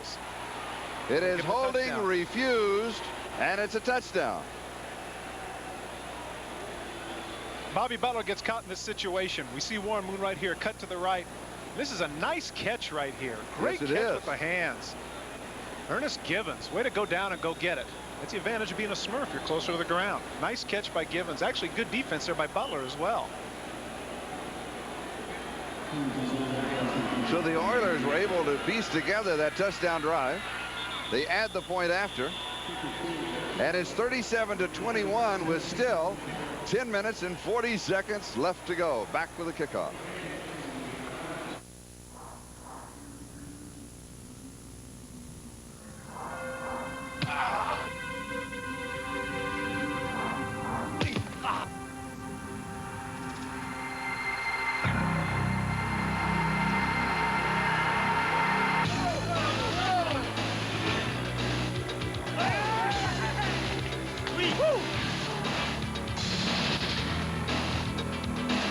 next time.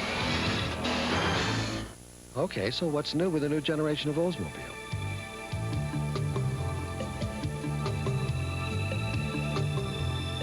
Still wondering?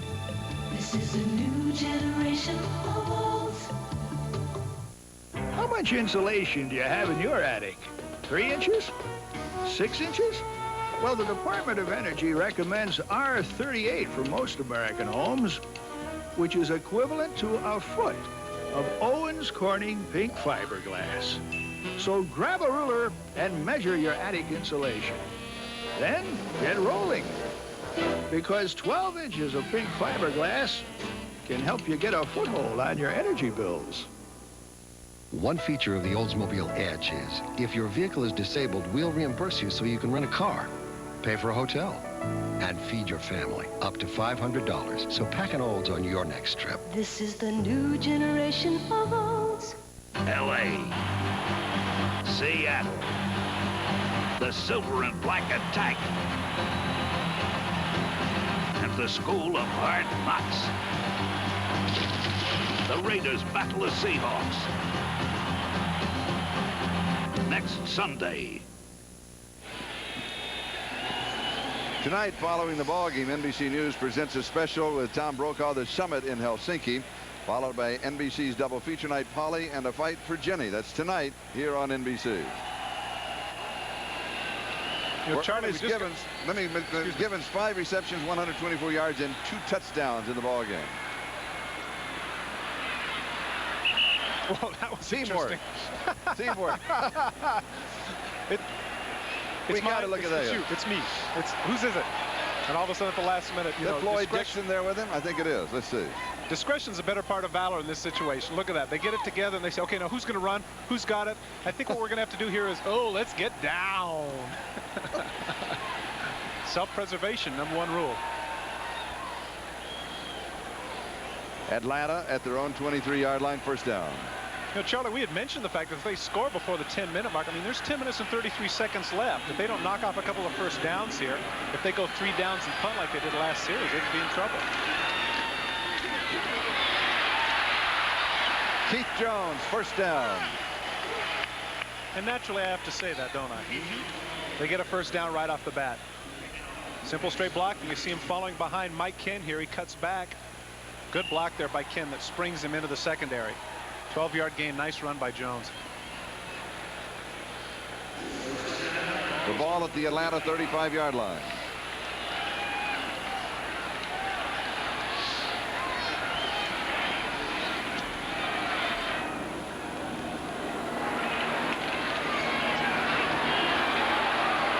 Broussard.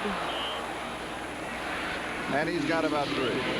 Almost got away there at the end. Nifty little run by Broussard. I notice they're running to the left behind Scully and Glenn. We see that Doug Smith is down. We'll see how seriously injured he is. Appears he's going to be able to get up. That really hurts when you fall down between first and second base. Very painful out there on the dirt. And of course the Braves season is still going on, and so that's the reason for the infield like that. There's Jerry Glanville. He's got a new belt buckle on, his friend in Montana. Using a new big belt buckle. He wants to run that clock. He's been in the news. Of course, he was at the concert on Friday night with Chris Christopherson and Jerry Jeff Walker. He sang, as he always seems to do, The Pilgrim. We figured out it's his theme song. The words, he's a walking contradiction, partly truth and partly fiction. And I think that describes Jerry. Well, you know, you can talk about the fact that whether or not, he's styling, but I think the reality is that what that does is that hides Dunlop's disease. And you know what Dunlop's disease is, don't you? I don't want to know. Sure you do. That's when your belly Dunlopped over the belt. So that's what that buckle hides right there. It hides Dunlop's disease. And of course, now here's another thing that people don't realize. That's one of the reasons he dresses in black, too. You know that, don't you? Tell me. Because black makes you thinner. Just ask your wife sometime. Well, he has lost a lot of weight. I know he says he gains weight during the season. When I saw him yesterday, I said, first thing, you really lost some weight. He said, well, I always lose weight during the summer, during the off season, and gain weight during the season. I think with most coaches, it's the other way, isn't it? Yeah, but I'll guess that when he started wearing black, he was a porker. That's my guess. He started wearing black when he was a little bit fat.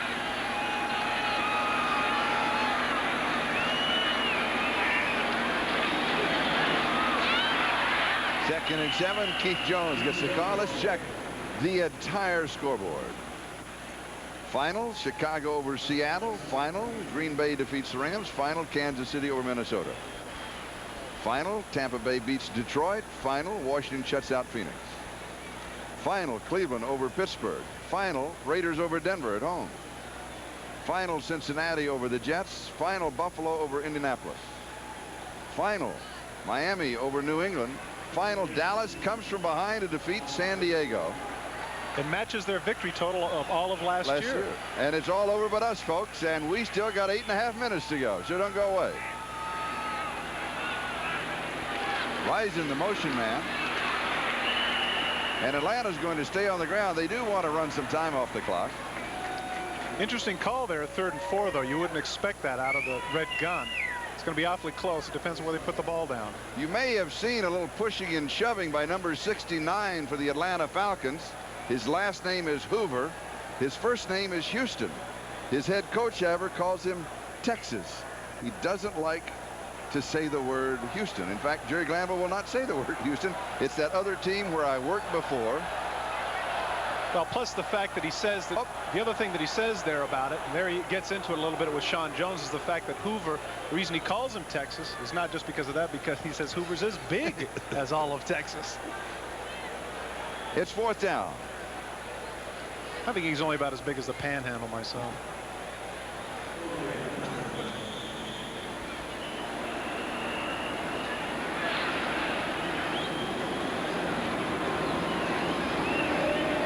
We've got a delay of game called against the Falcons. They just let the clock run all the way down. 7:25 is the time remaining in the 4th quarter. 37-21 is the score. Atlanta on top. They have led all the way. They were out 27-0. And since then, Houston has scored 21 and Atlanta has scored 10. Low snap, but he gets it off. High and short. Fair catch is called for. And taken around the 32 or the 33-yard line. He's complaining that somebody came by and got a piece of him. That's a good job to hustle up and save some yardage on that. And the official was reaching for the flag. We'll be back in a moment. If you buy this new Oldsmobile and have a burning desire to haul 5,000 pounds through the desert in the middle of summer, go ahead. That's how we tested it. This is the new generation of Olds.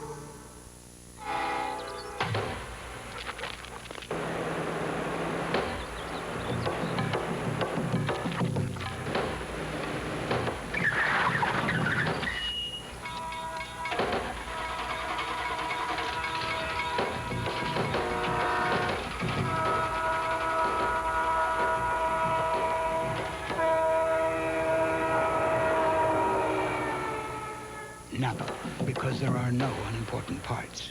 If you have an insurance repair on your home and you have Allstate, it's in our hands. We know some very reliable contractors. It's our business too. So if you choose a contractor we recommend, we guarantee the workmanship of their repairs for 1 year. That's why you're in good hands with Allstate. A member of the Sears Financial Network. Okay, so what's new with the new generation of Oldsmobile?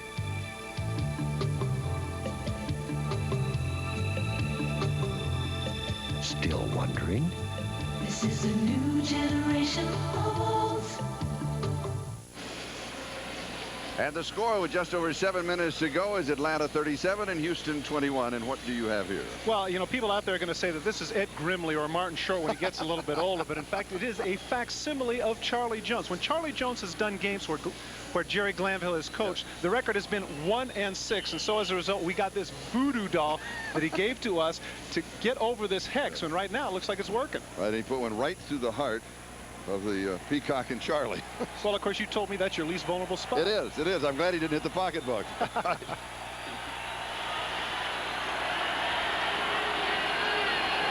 Here is Houston from their own 33-yard line. I like the hairdo on the voodoo doll, too. And the pass is complete. And very quickly, Houston is in Atlanta territory. Here you get a chance to see that they're in what's called the prevent. See, he's running downfield. He's not going to give up the big play, but still, this is a lot of yardage that Curtis Duncan is able to get. You see that he pushes him out of bounds. They set the ball, and now the clock is running, just as we mentioned before. Now that will, of course, stop when there's 5 minutes to go in the quarter. Then you can stop the clock by going out of bounds. Atlanta has been penalized 119 yards, the Oilers 65, just to bring you up to date there. And there is the time remaining, just over 6.5 and moving, just outside the 40-yard line of the Falcons. And over the middle and through the woods is Mike Rozier. Can't believe I said that. No, I believe it. It's a first down. Well, it's been a long day. Well, it's that hairdo on the voodoo doll. You said, yeah, you wish you had that much I wish I had that much hair. Yeah. I would moose it and put it up in that same form. Yeah, I like the glasses, though. That was a nice touch. It was a nice touch. That was the voodoo touch. Of course, Ed Grimley doesn't hike his pants as high as you do.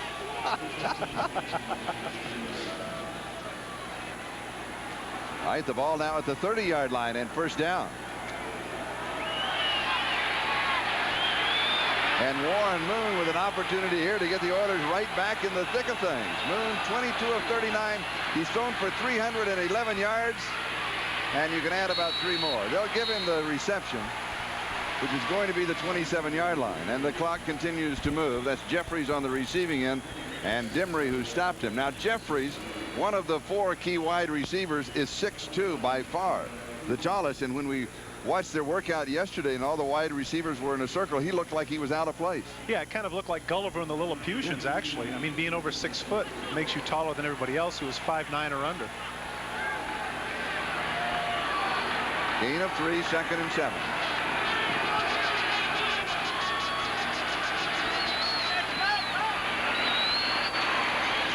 Pass is complete. Should be a first down. Duncan went up and brought it down. Here we get a chance to see the height. Oh, I was wrong. Okay, Curtis Duncan's 5'11". No kidding. Look at the weights. The heaviest of the group is 184 pounds. You know, this is the byproduct of the bump rule that happened over 12 years ago. Back then, the defensive backs had the opportunity to beat everybody up. But what's happening now as a result of the 5-yard chuck, it's bringing in the little receiver into the league. I think it's a good thing. Now we're inside of 5 minutes, and so the clock will stop. Has a man in the end zone, and Givens. Oh, great play by Bobby Butler. Laid out and got a piece of it. Nice play by the veteran. You got to give him a lot of credit. You know, Bobby Butler got beaten out by Charles Dimry. And Deion Sanders, of course, are now the corners for them. And Butler's been around a long time. Here you get a chance to see him. Fakes on the hook. There goes Givens. Cuts right in front. This is the last one that he got a touchdown on last. Sure this isn't a cheap shot? Helmet to helmet? That's a cheap shot. Yeah, you got to call that. You got to drop a flag. Yeah. Come on. No, I didn't see that before. That's terrible. Yeah. That's terrible. That's Scott Case. Oh, that's... Especially in the end zone, because if he catches the ball and he knocks it out of it anyway, that's a touchdown. Yeah. No excuse for that. And the strange thing about it is, my guess is that in the film room they're going to compliment him for that. Of course. But there's no place for that in football. Scott Case should have never done that. No. And the officials should have seen it and dropped a flag, but they have not had a very good day. But we've said that before. Here we got a chance to see it again right here as the ball goes past. How many steps before he gets there? 1, 2. He's already on the ground with the forearm underneath the chin. That's no cause for that. That's 15 yards, maybe even throwing him out of the game. No reason for that to happen. And while we have timeout, here's a program note. The kids are in school. Footballs are in the air. And the start of the new fall TV season is upon us. NBC's premiering some of their new shows this week. And the hottest show, the surefire hit of the season, the show that all the critics are talking about, premieres tomorrow night. The Fresh Prince of Bel-Air, followed by the series preview of Ferris Bueller. That's tomorrow night on NBC. Ernest Givens is walking around. It appears that he's okay. He is tough. But once again, we have to emphasize the fact that there's no call for that in football. I'm all for being aggressive, but you just can't have that happen.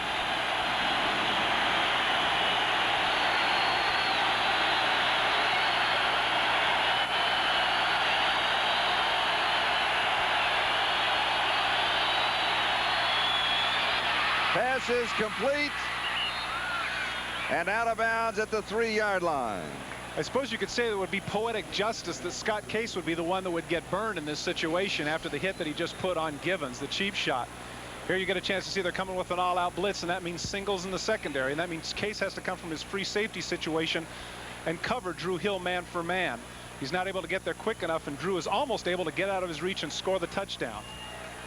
And as Charlie mentioned, now we're inside of 5 minutes, so the clock will stop when the receivers go out of bounds. 4:20 time remaining. First down goal to go at the 3. The Oilers trail 37-21.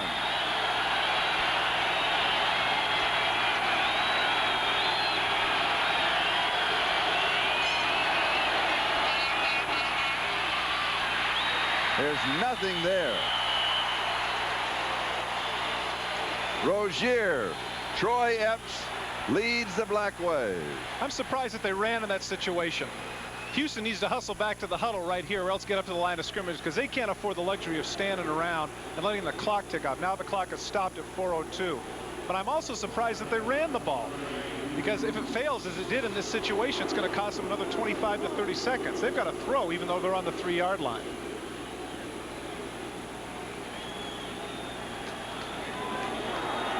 And now the clock is wound. Second down goal to go. 3-yard line.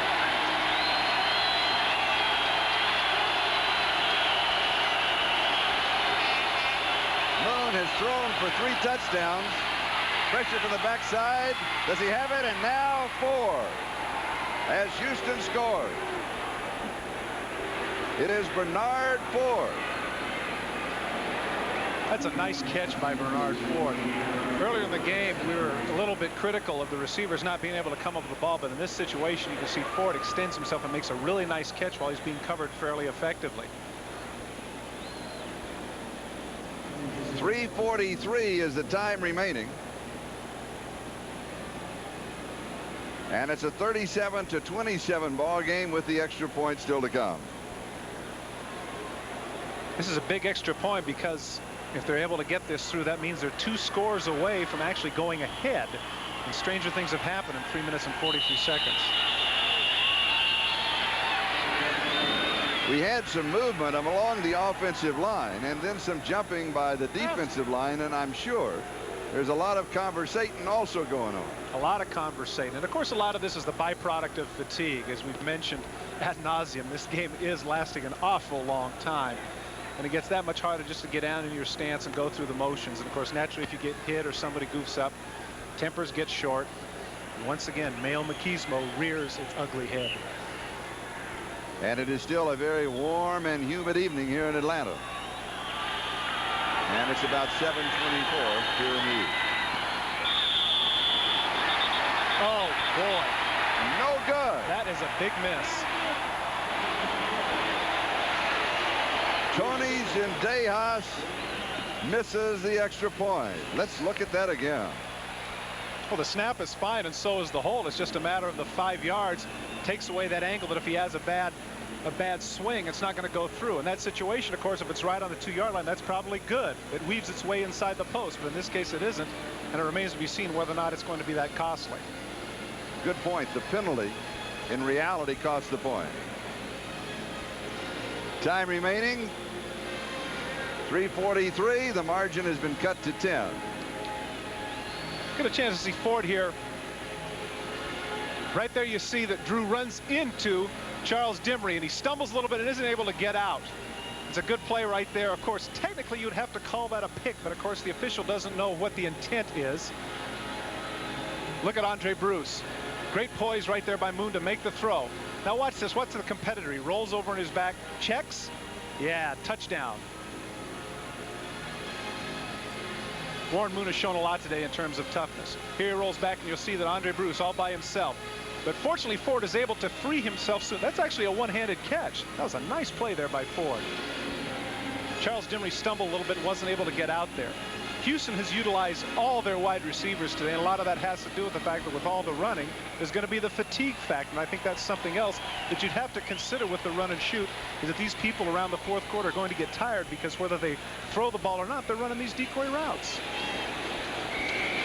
But theoretically, the defense also gets tired. Oh yeah, they got to run. They got to go with you. Now, is it still too early for the onside kick? I think it is. Your defense has held them. You need 2 scores. I would agree, because the situation here is that if you can kick and go 3 downs and punt, although it looks like he's going to do it. Yes, there they are. He's going to take a shot at it. I'd kick deep, especially where the defense has been playing. Has to go 10 yards. 10 yards. It goes to 10 yards. Atlanta falls on it. Good fortune. Good fortune. Was it Michael Haynes? A flag is down back at the 35. I believe the Oilers are offsides. Atlanta, of course, will refuse that. Charlie, I'm embarrassed to say that one of the few tight ends in the field, Gary Wilkins, it went through his hands. Oh, decline first down. They're trying to time it up perfectly, and that's just too difficult. Here you'll get a chance to see you've got 1, 2, 3, 4, 5, 6, 7, 8 bodies all on this left side, and they're going to take off before the kick. He lets them go, but there's just no way that they can all be even. You see right there's about 2 of them ahead. Oh, Wilkins, please don't do that. And it is number 81, Michael Haynes. Thank goodness Haynes saved it for him. Yes. So Atlanta has the ball at the Houston 49. First down with 3:41 remaining. And Atlanta leads by 10, 37-27. Here's Gene Lang. And he'll pick up 9 yards on the play, and the clock moves. Charlie, the Oilers have to take some chances now. They got to come up and press the run. They got to put 7, 8 men on the line of scrimmage, so if they're going to bleed the clock, like it appears that the Falcons want to do, there's a chance that they could bust out into the open, and Gene Lang almost did that. Once he gets past the first wave of 8, he could go the distance. Al Smith and Terry Kennard on the stop. Chris Miller has completed 18 of 29 for 219 yards. His numbers pale next to Warren Moon's, but yet the issue here is how effective it has been. He hasn't had to come from behind. A lot of the yards have been meaningless trying to catch up.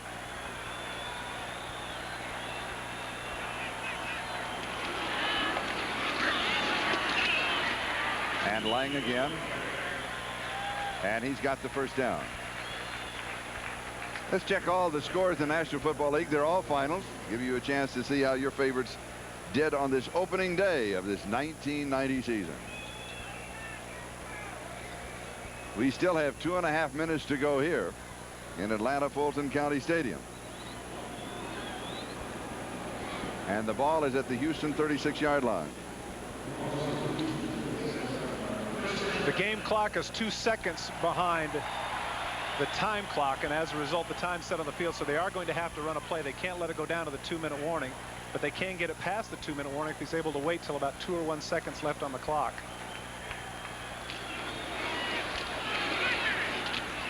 And Lang on the right side.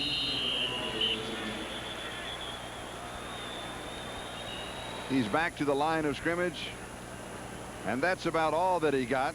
And we have an official's timeout. We have the 2-minute warning, and officially 1:59 left to go.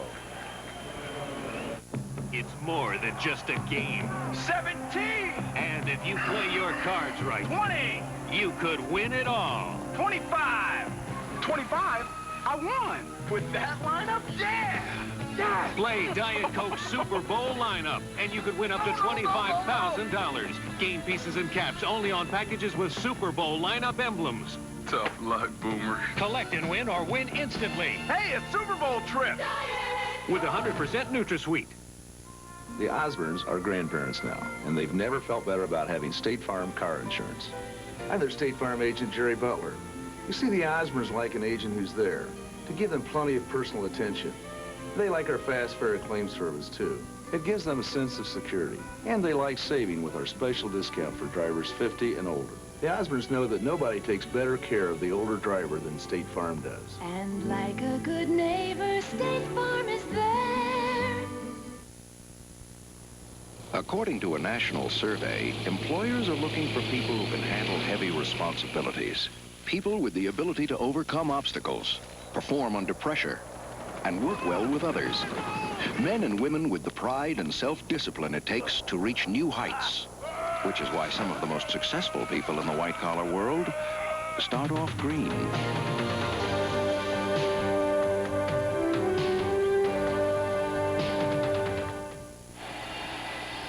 As we come back, this one is not in the record book, but right now, how do you assess these two teams and this season? Well, I think that Houston's got to be a little bit disappointed with themselves. You know, at the end of the game, they're going to look and they're going to see that Warren Moon threw for 4 touchdown passes and over 300 yards. And they're going to say that their offense is doing the job. But that's not true. In critical situations, they turned the ball over, and that's why Atlanta was able to get what appears at this point to be an insurmountable 30-point lead. All right.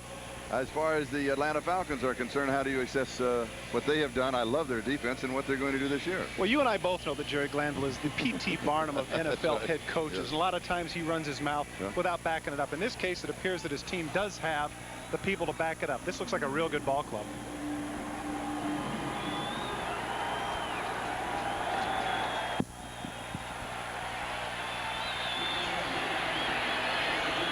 Atlanta at the Houston 31-yard line.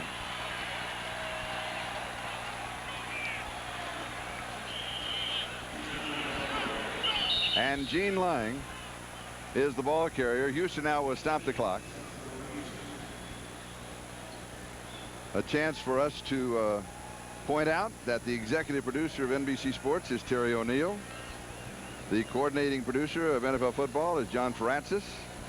Today's and tonight's telecast has been produced by George Finkel and directed by Peter Bleckner. And the other people all involved in our telecast here this afternoon, and we thank them all. As this warm and humid weekend is coming to a close here in Atlanta, and right now it looks as if it will be on a winning note for the Atlanta Falcons. 1:52 is the time remaining. And it is 2nd down and 5.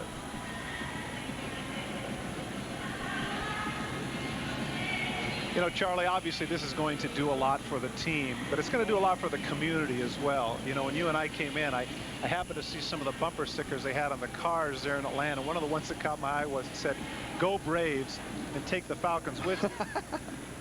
And one of the, you know, it was interesting to me because it said on one of the big billboards as we came in, we got a chance to see it said, "On Sunday we'll be at our worst behavior." And certainly the crowd has been a factor in this game.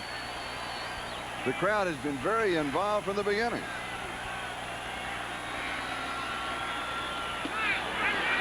Miller just downs it back at the 40-yard line. And Houston will take another timeout. Took a chance on that bootleg, but they weren't fooled. They were fooled earlier in the game by it, but now at the end they're going to let it go. Was he trying to buy a little time? Well, he was hoping that they'd get fooled and he'd be able to run around for a first down because they wouldn't anticipate they'd do a misdirection play. But in that case, obviously, they weren't too fooled by it.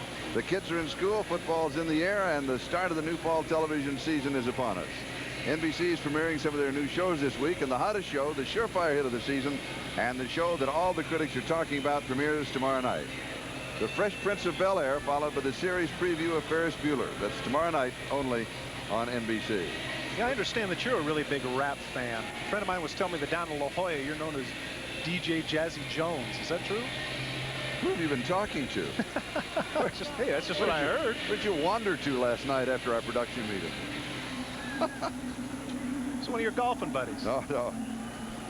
They're still in the golf carts. Houston with 1 timeout remaining, trailing by 10, and 1:47 left in the ball game.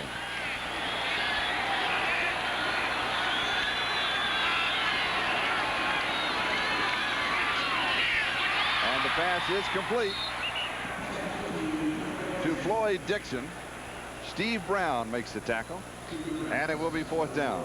Dixon made a great catch here. Nice leaping catch of Chris Miller's pass, but unfortunately he wasn't able to keep himself in bounds, and I'm sure that's exactly what they wanted to do, is to keep him in bounds.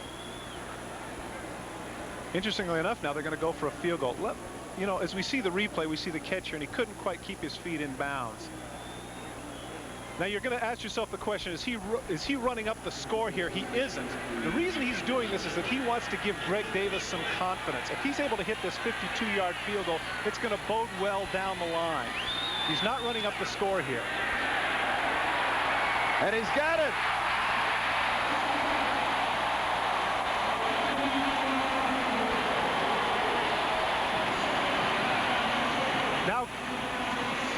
Now Greg knows that he can make that 52-yarder, and of course down the line, one of the tiebreakers at the end of the season is points, and of course it's a little too early to think about that. But I firmly believe that the reason they're kicking this field goal is because Greg Davis is a young kicker, and he wants to know that in a more crucial situation in games later on, if he has to try that 52-yarder, he knows that he can make it.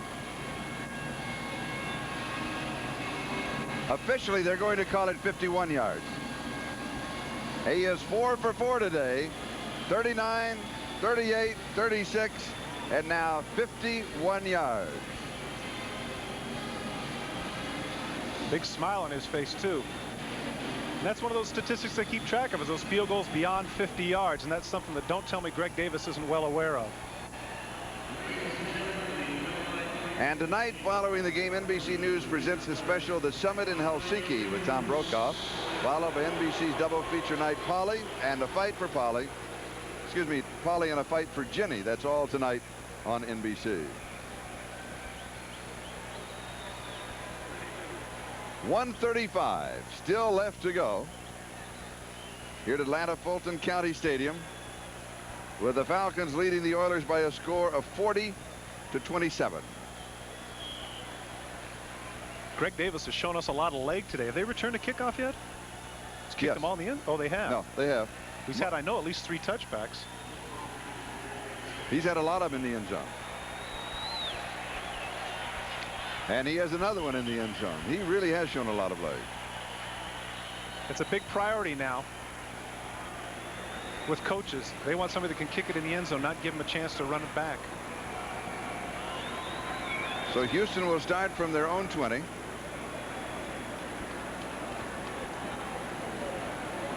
Trailing now by 13 points.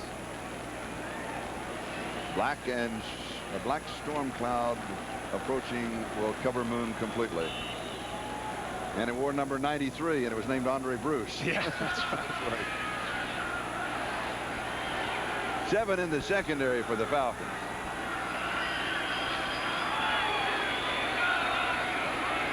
Did Elvis ever sing The Pilgrim? No, I'm still trying to figure out the first chapter of Granville's book when he talks about it. Yeah. Talk about light reading.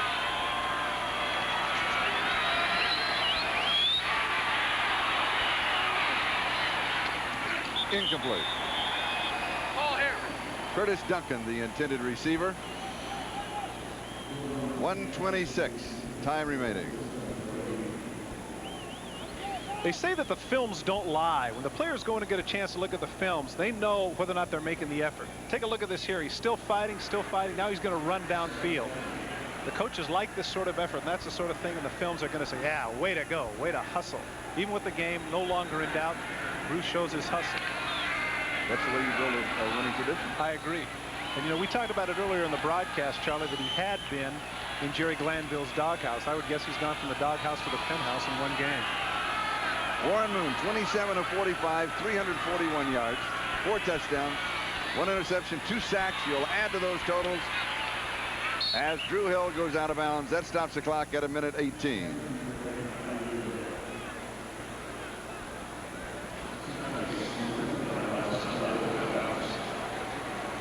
Drew Hill's a little bit fatigued, as you can tell the rest of the receivers are. It's definitely been a long day. Gain of 13 and a first down at the Houston 33-yard line.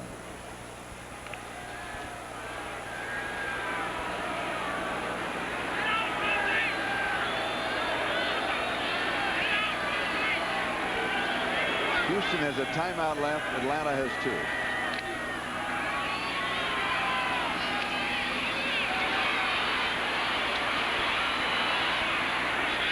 Mike Rozier. Scott Case for Atlanta, and it stops the clock. It's a flag down. I wouldn't be surprised if they call this a blatant face mask. You see that Case's hand gets across Rozier's face mask, and he pulls it down. Indeed, Bob McElwee decides to assess 15 yards instead of 5 in this instance. Here we'll get a chance to see carrying the ball like Walter Payton. Here you see it right here. He's got him by the face mask. Now watch, instead of letting it go, he jerks on it, twists his head around. Unfortunately, the centrifugal force of Rozier was taking him in that direction anyway. Otherwise, he might have been injured severely. And the ball goes to the Atlanta 28-yard line, where it's the first down for Houston with 1:09 time remaining. trailing by 13 points. And Charlie, if they score here, it's going to be very deceptive next day in the paper when people look and see 40 to 34 and say, oh, that must have been a great close game. They score here, a successful onside kick, and it could well be a close game.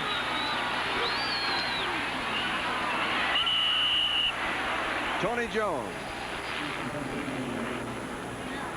24-yard line. You see a 3-deep secondary now. They're going to try to prevent the long play from happening.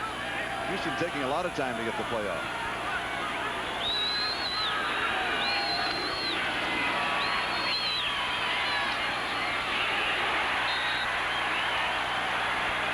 Ducking on the receiving end. I think you've got to take your last time out if you're Houston. And they just did. Nice prediction. Well, they just there. It's part of it is the fatigue, the length of the ball game, the humidity. They're just not able to operate the hurry-up offense in a hurry-up fashion. You know what happens is that fans sitting at home are saying to themselves, well, what's the point? You know, why do this? You know, why score a touchdown? It's not going to make any difference. It's only going to close it a little bit. I mean, I don't understand that. But what happens is that if you know in certain situations that you can do things, if you know that you can score in this case in less than a minute, then that gives your offense confidence for when it happens later on in the season. Obviously, it's going to help Warren Moon's statistics, but that's not the priority. They want to salvage a little bit of pride, feel good about themselves, and if they can narrow it to a 6-point margin, who knows? That might affect the psyche of some of the players on the bench.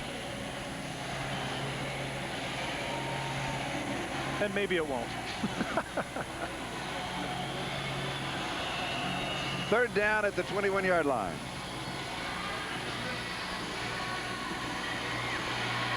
Third and 3. Moon 30 of 49, now 384 yards and 4 touchdowns. This is also a good chance for the Tony Joneses of the world, if they can get in the end zone, to maybe warrant some more playing time down the line as well. Tipped. Incomplete. With 2 Falcons going for the interception.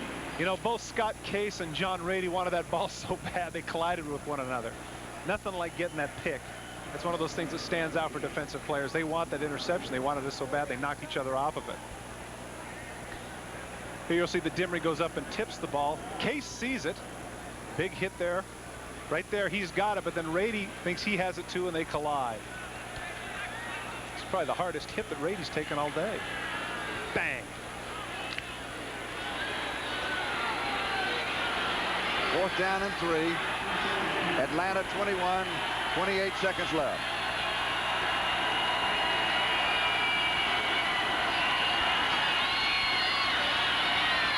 Intercepted. And Dion is off to the races.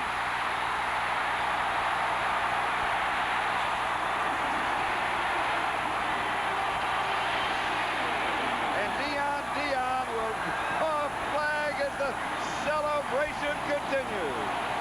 You know, from the outset when he caught that pass, he knew that he was going to high step it. He was going to style all the way, and that's exactly what happened. The curious thing about it is the fact that earlier we reported that he had a hyperextended knee. It didn't bother him at all as he cruised 82 yards. That's amazing what adrenaline and style will do for you. Check him out right here. Warren Moon's trying to get the first down here, but Dion guesses right, and there he is off to the races. Watch the knees come up right now. Right now they're coming. Even with Warren Moon coming over, he's saying, there's no way you're going to get me. Look at him. He's already styling as he goes down the sidelines. Feels good about that, and it brings the crowd to its feet. Doing his thing, Neon Dion. Check out the dance. On a scale of 1 to 10, I give that a 6.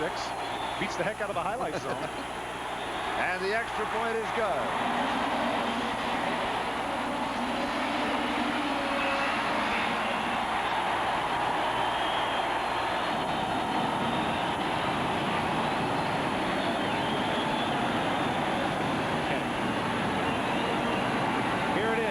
Page out of Walter Payton. Remember, Walter used to do it the high knees, and he's styling here right now.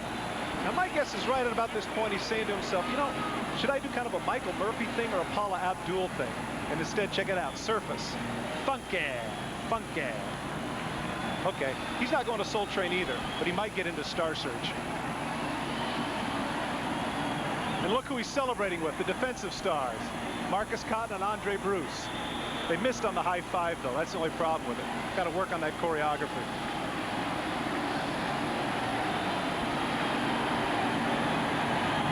Still wearing your bandana, too.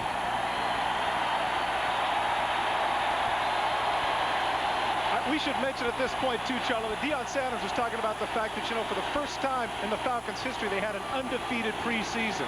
And he said that that bandwagon was getting bigger and bigger as the Falcons won games. Everybody was jumping on it. And you got to figure that right now that everybody is jumping on the Deion Sanders bandwagon, even though he only hit $158 for the Yankees. And still with 13 seconds to go, Greg Davis will kick off to Bernard Ford. High and short. And another flag is down, and another flag is down. Why would somebody who has at least 4 touchbacks today not just kick the thing out of the end zone? Do you understand that? Well, one thing, he had to kick it from the 30-yard line because he had lost the 5 yards because of the flag in the end zone. Maybe he just didn't feel like he could quite reach it. They penalized that dance, too? Oh, yeah. Couldn't he conversate with the official and let it go? He did. It may have cost him another 5.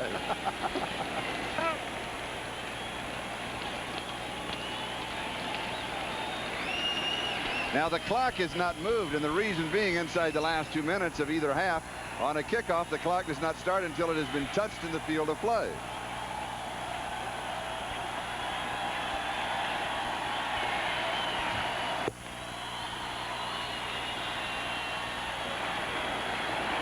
Got a shot at 2 Hail Marys here.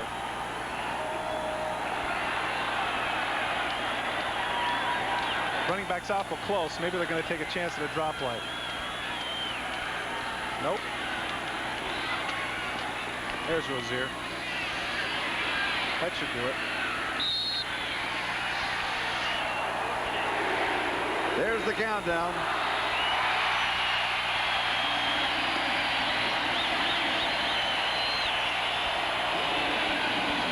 The Atlanta Falcons completely dominating the Houston Oilers.